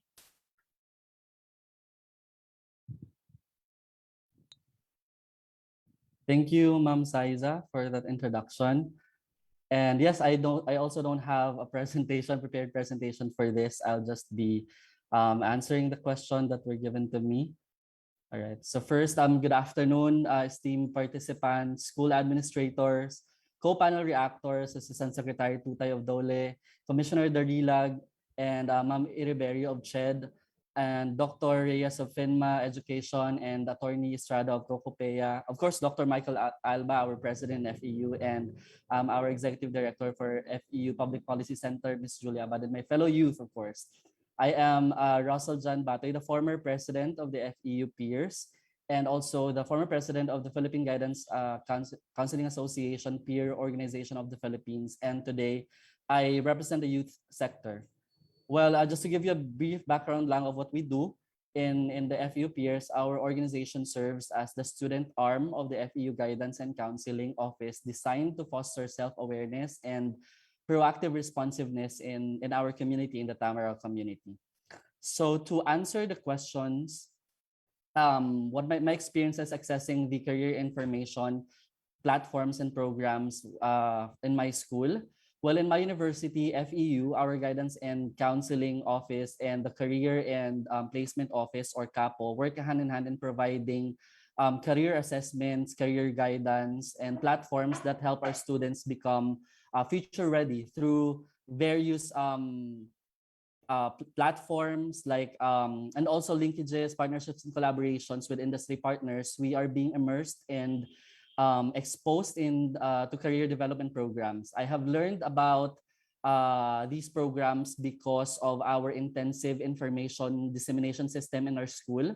Announcements are not only posted in our official pages of the FEU offices, but are also reflected in our online learning platform called Canvas, which all students have access to. To mention some of the career programs that we have the career advising program that helps our students navigate our career path through mentorship by our FE alumni and other professionals in different fields. Of course, we have the pre-employment preparation or PEP talk that provides seminars, workshops, and trainings on various topics such as CV or resume making, and also personality development, skills enhancement, and mock interviews. And now we have shifted to online learning. We have what we call the ORE. It's called the Online Recruitment Exclusive, or the job fair. Basically, this is just a job fair for the graduating students. And I guess it's fair to say that these programs that we have in FEU really equip us with the right information, proper skills, and attitudes that we can use not just in our future professional endeavors, but also in our organizations, and also in the classroom, in our programs. And moreover, I just would like to highlight the role that our guidance counselor play in ensuring that student develop a self-efficacy that definitely helps us become more confident about ourselves and the career path that we are taking. And as for CHED and DOLE, although I know that these two government institutions have partnerships with our career guidance programs, however, I honestly did not have any prior experience using their platforms. And for the next question, choosing a career is an immediate connections such as families and sites among the career source of career information. Well, choosing a career is an extremely important decision that impacts an individual's entire future. Parents, other family members, and relatives serve as a major influence, no, in students' career decision making. In my case and my peers, some of my peers, some of us have parents who are highly skilled professionals, and also our immediate source of information. And this helps us understand the career path that we are taking based on their professional experiences. However, some of us have just been forced or pressured by their parents and peers who happen to be less informed about their children's interests. And I see this one as an excessive parental control. And this negatively affects, no, yung path na iti-take namin, no, and also yung outcome ng career decision making namin. It hindered yung ibang nag-share nito sa akin, my peers, no, it hindered them to go into the exploration processes, and thus making their chosen program hard for them to see as their future profession. Or I think this is what we call a job mismatch, no. In general, while parents' guidance and advice is invaluable, I believe that it is important, just like what Attorney Arab said, it's important that both students and parents are provided with concrete, reliable, well-researched information on career planning and industry, because our world is already evolving. And for the next question, how has the pandemic affected my confidence in building a career after graduation? All right. Well, COVID-19 pandemic has really disrupted all sectors in our society, putting almost everything into a complete halt. And the abrupt transition from face-to-face to online learning has been a big challenge for us, the students. And a lot of factors have been really taking a toll on our mental health. I, for one, have been diagnosed with a major depressive disorder. And I had a really hard time focusing on my academics while having episodes brought about by the fear of getting the virus, and of course the social isolation. Because yung generation, and although we are tech savvy, we still prefer yung face-to-face interactions. And it was really hard for us to shift into that. And of course, some of us are really not comfortable just staying stuck in our homes, being with some of us are really not close with their family members, which is really sad. And especially right now na kailangan talagang nasa bahay lang kaming lahat. So it's really hard. And somehow I thought because of this that I would fail and that I would not make it and that my future career is already unclear. However, thankfully, this is not just, of course, to brag about my university, FEU, but this is the what's actually happening in our school. Thankfully, our school has started a tele-wellbeing initiative by the FEU Guidance and Counseling. Our guidance counselors helped us process and understand what we are going through right now, because I think one of the things that affect our career, building our career right now, or how we see our future right now, is because of the pandemic, and it causes and it affects our mental health. And I think that should be prioritized too as well, because as what I've seen, mental health has really taken a backseat in our government's priority right now. And moreover, last summer, actually, I just had my internship. And we know naman that apprenticeship is a vital part of our curriculum, and it should be the training ground for us where we can apply our learnings in the past 3 or 4 years in the university. However, just like what also Attorney Eraf has said, even the industries are still not quite fully adjusted to the online setup. It's somehow deprived us the opportunities to acquire genuine leadership and practical skills, as our activities are just cascaded online. With this, we fear for our future, as our generation who will graduate from virtual education are labeled as incompetent. Well, our school, as well as CHED and DOLE, must recalibrate and strengthen their policies and career programs. And based on what I read from the World Economic Forum's career projection in 2025, 50% of the employees will be reskilling by 2025 as adoption of technology increases, and because of the double disruption caused by the economic impacts of the pandemic. They must also acknowledge and provide enough trainings for students to respond to newly emerging skills that would essentially aid the students in making us career ready. They must also address the job mismatch, just like what has been always mentioned earlier. And the labor market information, actually, I really have not heard of this one until these past few days, the labor market information.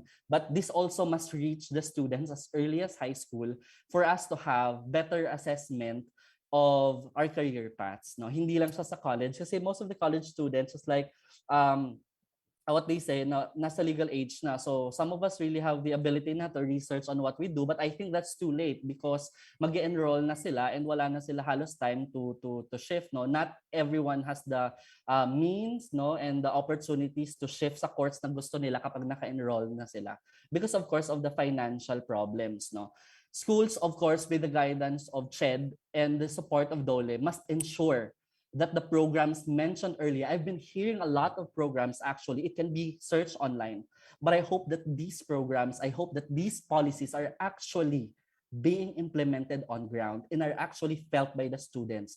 That CHED and the representatives can go in different universities probably and do their surveys by themselves to check if this is actually happening and if this is actually being implemented and if it's actually inefficient and effective. No, and this has to be sustained. Well, thank you, because I've heard of the different scholarships that our government provides, no, the CHED of their scholarship. This is good for the financially challenged students, but I hope that we can still strengthen and recalibrate, because this is the new normal, as they say. This is the new normal. So meaning, dapat nag-shift din yung mga policies natin. Hindi siya dapat masyadong naging pahirap din sa mga estudyante. And of course, sa aming mga instructors and professors, as they are just following the orders being given to them.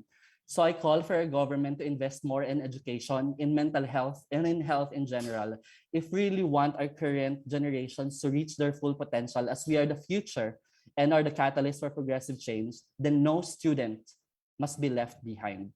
Let's make education available and accessible, not only to those who can afford. The no student left behind is not just a mere hashtag that always trends online, but this is a cry of all the students, especially the poor and the vulnerable, who need assistance and inclusive approach to learning. Thank you.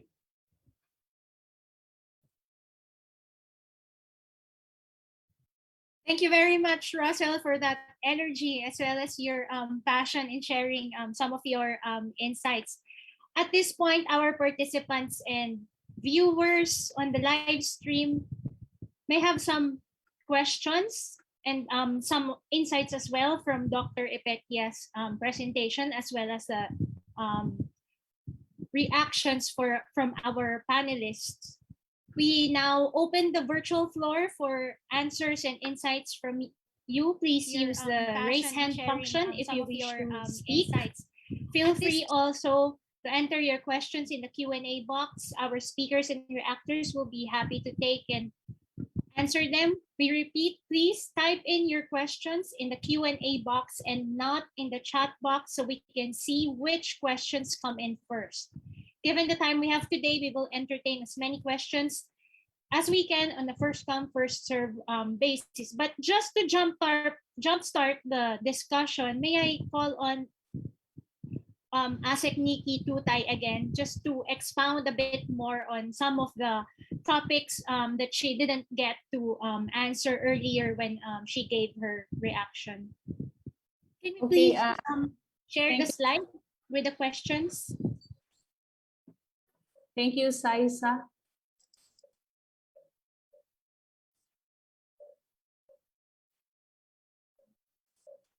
Ayan. The question really talks about awareness of the opportunities and the current trends in skills and in the labor market, and then collaboration between and among DOLE, CHED, and the other government agencies. The other questions are about connections in terms of families remains to be the primary source of career information, but how can we maximize that and complement, I would say, in terms of the programs of the department. And finally, yung development ng labor market information system namin that provides trends and knowledge in terms of employment skills can be aligned the same with that of the school's career guidance initiatives. So siguro I'll share some slides to respond to those questions. And yung sinasabi ni Russell kanina is very telling, na even if at his stature nga, na siya kung tutuusin mo, dapat maalam na siya at aware na siya sa mga information. But sinasabi pa rin niya na nakukulangan siya and all. How much more yun ng mga walang access dito sa ganitong klaseng information. So in terms of the awareness of job opportunities, last year we were able to release the Jobs Fit COVID-19 Labor Market Information Report. And in this report, we would tell about the current or yung mga key employment sectors under the new normal. And we found out that yung ating mga BPOs, ICT, manufacturing, medical, and health, ito po yung mga key employment sectors natin. But of course, there are winners and losers in these sectors also, depending on how resilient or how important each of the sectors is during the times of pandemic. We have also noted that in the PSA Labor Force Survey, we would see yung mga industries that are have increased in terms of the numbers of employment. This would include yung wholesale and retail, agriculture, construction, education, and other services. But in terms of losers, we call them losers, or net loss in terms of employment, that would be transport and storage, accommodation and food service, fishing and aquaculture, administrative and support services, and also professional and scientific activities. Yung pong mga collaborations natin with the CHED and other government agencies such as TESDA, DOST, DepEd, PRC, and also Commission on Higher Education. Meron po tayong tinatawag na Career Guidance Advocacy Program. And we started this in the last administration, and we continue it during this administration because we believe that yung mga current labor market information that we produce must also be able to influence the education and training curricula. Kaya nga lang po, medyo may lag in terms of yung pagde-design, pag-adapt, pagiging relevant ng ating mga current curricula to the market information. And hence, it remains a challenge, but it's a good thing that there is already a collaboration and partnership among the agencies that I have mentioned. We also have institutionalized the Philippine Qualifications Framework or yung PQF po. Ito naman po is a quality assured national system for the development, recognition, and award of qualifications based on standards of knowledge, skills, and values acquired in different ways and methods by learners and workers in the country. We know maganda na na-institutionalized ito by virtue of a Republic Act. So this will serve as our national quality assured system. There is also a current initiative now between and among the different agencies headed by the DTI, and that is what we call the Philippine Skills Framework, where DOLE sits as the co-lead of the PSF Council. So the PSF initiative involves the development of sector-specific skills framework that will guide workers in enhancing their skills for particular job roles. Priority includes manufacturing, construction, health and wellness, logistics, creative industry, IT BPM, and also tourism and food and agriculture. The DOLE also produces various labor market information which would complement po yung ng mga family members natin, yung information or influence coming from the family members. So we have different labor market information publications. You also have career information pamphlets that you can view in our careerinfo.ph. Ito pong career information pamphlets po natin are examples of materials produced which provides valuable information such as nature of work, basic educational requirements, schools and competencies, attributes, employment opportunities, and cost of education and training. And to increase the accessibility po, you can just download it from careerinfo.ph. Finally po, meron din kaming yung tinatawag natin, kanina I mentioned about the career guidance advocacy plan po natin. And it's still ongoing, coming from the different agencies. And this is instrumental in terms of realizing the importance of making informed decisions by our students. And dito po sa ating network of career guidance counselors, we really partner with schools nationwide for them to be able to provide also updated labor market information to their students and somehow influence their career decisions. Siguro po in my last slide, ang importante po na malaman po natin is nagtutulong-tulong po ang pamahalaan at ang industriya at ang education and training sector so that we will be able to address the ongoing, and ito ay matagal na ring problema na tinatawag po natin na labor job and skills mismatch, because you know that labor market is very dynamic and any changes in the market, we should be readily adaptable in terms of updating our market information. So yun lamang po ang masishare ko, Ms. Saisa. Maraming salamat. Thank you, Asek Nikki. Now we go to the next question. Can the panel comment on how employers view the Gen Z batch of graduates, especially those whose studies were directly affected by the pandemic? Are they viewed as less capable by employers, or are they viewed as less hireable? Perhaps Attorney Estrada or maybe Asek Nikki again can respond to this question. Well, I think there should be no distinction, no, in terms of the graduates and completers, no, because the standards and curricula followed by educational institutions are based on the minimum requirements of our government, no, through the Commission on Higher Education. So there should be no distinction again, no. In fact, if you look at the employers, makikita mo yung hinahanap nila, you know, it's also related to the pandemic, no? So and how the workplace also evolves, no? So like for example, they're looking for specific skills.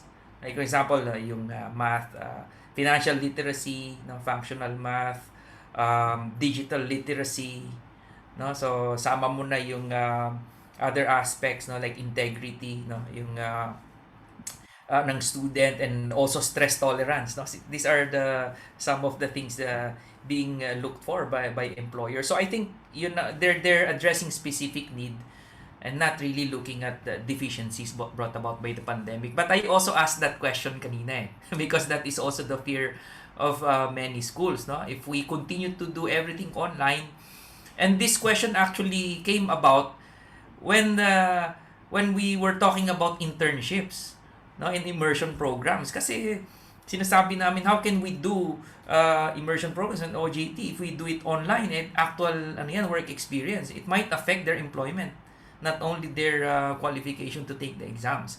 So that is really a question that may not be answered exclusively by the institutions. But from our perspective, there should be no distinction at all. Thank you. Thank you, Attorney Estrada. For I guess this can be answered by DOLE or CHED. If concerned agencies are aware of the mismatch, why is it still happening? Let me take that question first. I mentioned earlier na kahit na po updated yung ating labor market from time to time, the labor market is really dynamic. So the requirements are also very different from one situation to another. And if that information is being thrown to education and training sector, there is a lag between updating of the curricula before they respond to. By the time that they respond to, iba na naman po yung requirements ng ating labor market. And that really happened. We talked to DepEd about it. Medyo mag-uumpisa pa lang silang, halimbawa, yung market information ngayon, but they will be able to adapt a year or two after. Pero kung in a driven labor market, in a technology-driven labor market, iba-iba rin yung nangyayari ngayon eh. How much more na fast-paced yung tinatawag po natin na Fourth Industrial Revolution. So talagang siguro kailangan pag-isipan ng ating mga panels sa education sector. How can they really adjust at the right time that the skills are needed to be produced by the labor market? Kaya hindi mo maiaalis yung mismatch na yan. Thank you, Asik Nikki. For Dr. Ipetia, based on the survey, were students provided with adequate counseling services, in particular career guidance? What future research would you suggest to look into career optimism? Okay, so thank you, Saiza. Actually, there's a question on the CES regarding the satisfaction of the students on the counseling and guidance services provided by the schools.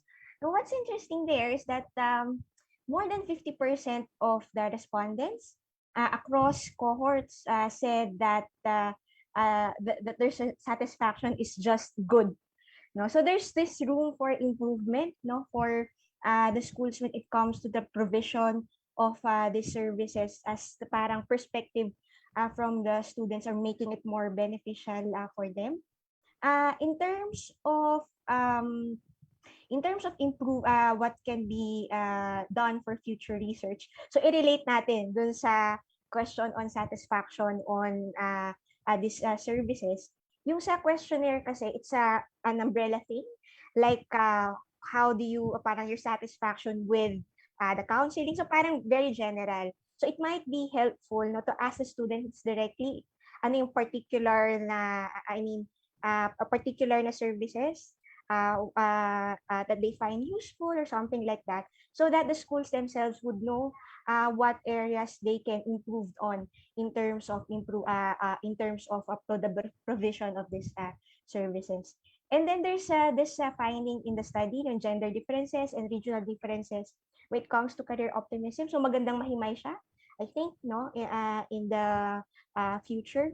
And then currently, we have this ongoing CES. So first year pala at 2020 cohort, so sila yung talagang pandemic students. And this, fortunately, the CES follows longitudinal type of survey of data. So looking at how their career optimism and their views on the services change over time, I think would have a very good implications for future research. Yeah. Thank you, Saiza. Thank you, Dr. Ipetia. I believe someone's hand is raised. Mr. Vladimir Paraiso, would you like to ask your question live?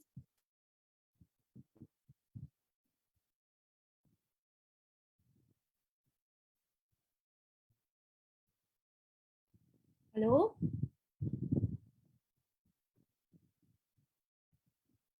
Hello, sir. I think you're on mute.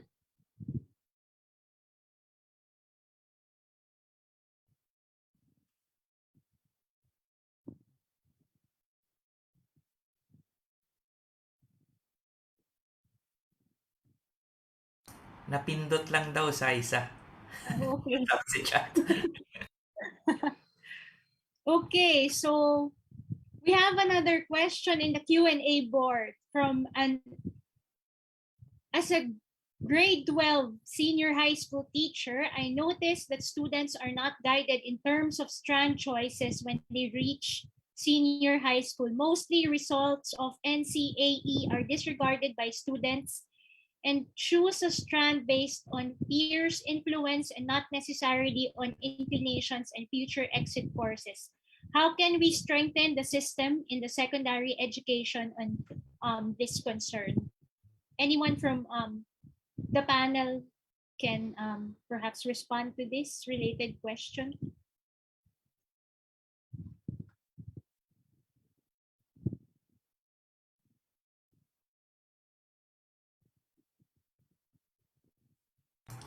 Saisa. Sige, ako na rin. Saisa, I think there are many factors and schools are situated differently, no, from the others. So, but I think one of the things that can help on that respect, yung sa senior high, we should have more guidance counselors and more career guidance, no, professionals. So I think there's also some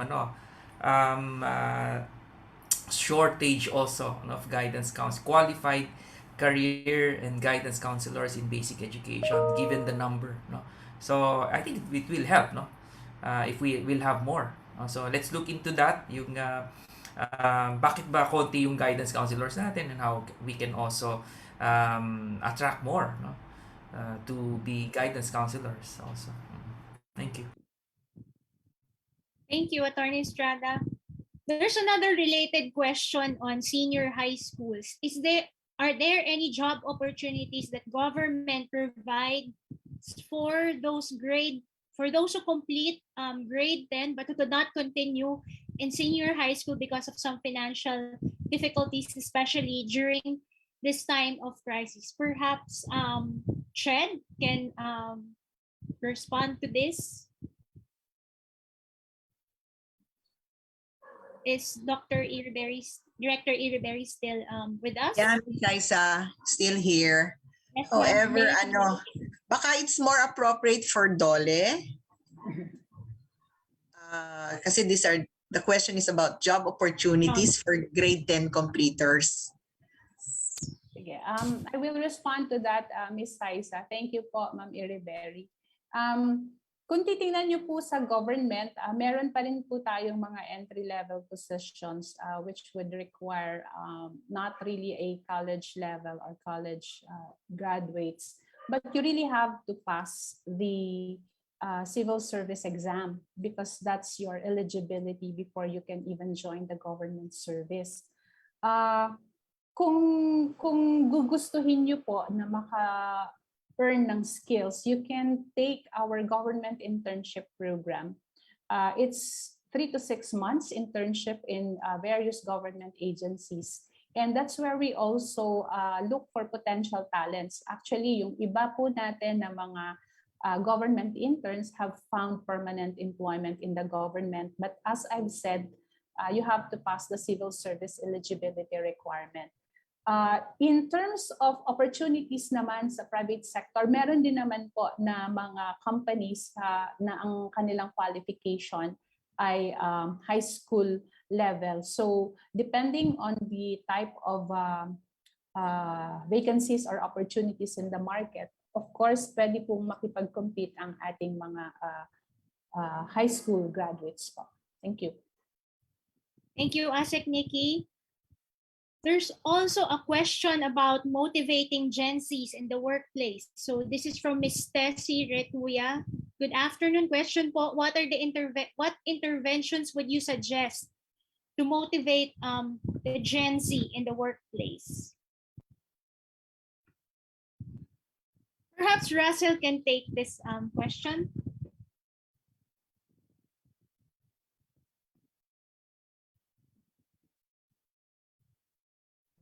Hi, Ma'am Saiza.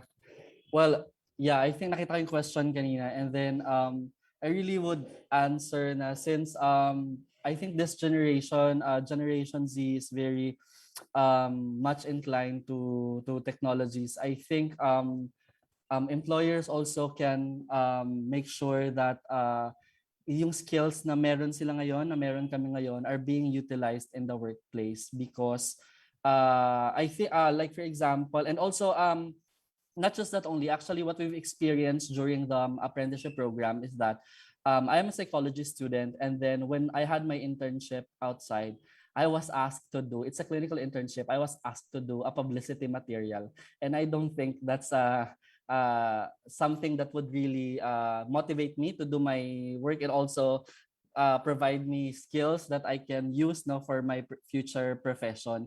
And also, I think it's important for employers not to micromanage this new generation because they love to work at their own. I think it's based from the guidance and counseling our guidance and counseling office, especially when we discuss yung mga concerns ng mga kabataan ngayon, ng mga Gen Z, no. Yun yung pinaka-importante to embrace technology for the employers and also to have create collaborative teams and not really to micromanage everything that they do because we want to be more independent in that sense. But of course, there are a lot of factors that we can use, of course, ma'am, to motivate the Gen Z, no? And hindi lang naman ito sa experience namin, dapat maraming makollect natin ano ba yung mga tingin din, views din ng mga ibang tao. Kasi I think it's different when a Gen Z student who is also a student leader, it's hard to compare them to a normal student because they don't experience what we experience. Their student leaders are more exposed to various workloads, and also yung mga work na ginagawa nila sa mga organizations in college are actually the same thing na halos the same thing ang gagawin nila kapag pumasok sila sa works on their first year. So iba rin siya. So hindi namin masyadong natatap yung mga students na hindi masyadong involved sa mga student organization. So iba sa kanila, focus on academics sila. So sa kanila, pag binigyan sila ng workload ganito, okay lang sa kanila yung walang masyadong social interaction. For student leaders, they should have social interactions and dapat medyo creative din yung mga kasama nila in the group. Thank you, Ms. Aiza. Thank you, Russell. We'll be taking 2 more questions. So Ms. Aiza. we have 2 participants. Yes. Sorry. Ma'am Saiza, I think I've invited some of the student orgs here from FEU. I think they have questions too, ma'am. I think they're the ones raising their hands. Thank you. Yes, okay. So we'll reserve those 2 slots for Miss Johanna Tricia Cinco. You want to ask your question live? Hello, ma'am. Am I audible? Yes. Here's my question, ma'am. Due to the sudden transition to the virtual space, I think that it was hard both for institutions and students to adjust to online learning. As a graduating student, I'm concerned about my status of employment as there is a prevalence of narratives that graduates of the online classes are incompetent.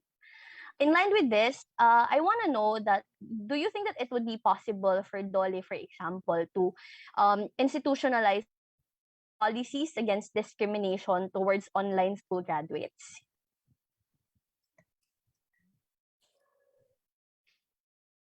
Uh, Thank you, Johanna, for that question. Uh, sa totoo lang, I haven't heard of any issue of terminating graduates of online classes. Kasi yun nga, kayo yung first batch siguro kung if you graduated last year or this year.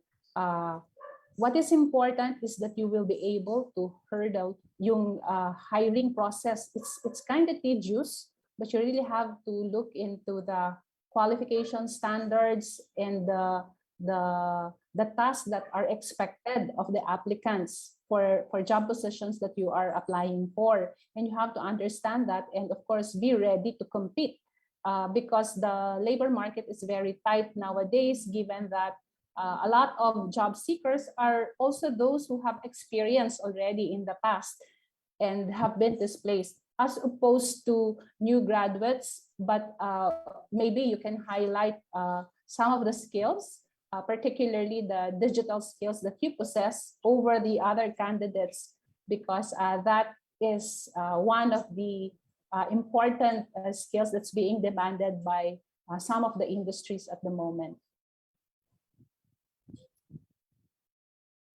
Thank you, Asek Nikki. Let's call on our last participant to ask the last question. Jebrel Albari. Hello, am I audible po? Yes. Okay. Please go ahead. So good afternoon. I'm Gabriel Albari, the president of the FEU College Y Club. So we all say that no student should be left behind. As a communication major, we have lesser opportunities in terms of scholarships. This is quite alarming because students are abandoning humanities majors, turning to degrees they think yield far better job prospects. Do you have any plans for us, or can we expect equal opportunities with those in STEM and ABM? Thank you. Who would like to take that question po? Please feel free. Miss Saisa? Yes, ma'am. Yeah. On the part of the Commission on Higher Education, with regards to the priority programs in our scholarship, of course, topping the list is those programs under the STEM. However, we also allotted percentage for the non-STEM programs. Hindi ko lang dala kasi ngayon yung list of the priority courses, but they may check doon sa aming CHED website on what are those priority programs for the current academic year. This is a result of our consultation conducted with the DTI, with other government agencies, also DOST and the like po. Thank you. Thank you, Director Iriberry.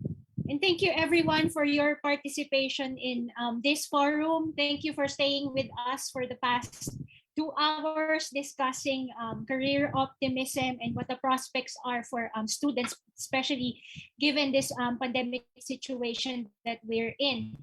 But before we wrap this up, let us hear a few words from those who made this virtual event possible. I would like to invite Diane Fajardo, the Deputy Executive Director of the Philippine Business for Education, to give her closing remarks. Thank you, Nadine. So first, I would like to thank everyone from the FEU Public Policy Center and our colleagues at the Philippine Business for Education for organizing this event.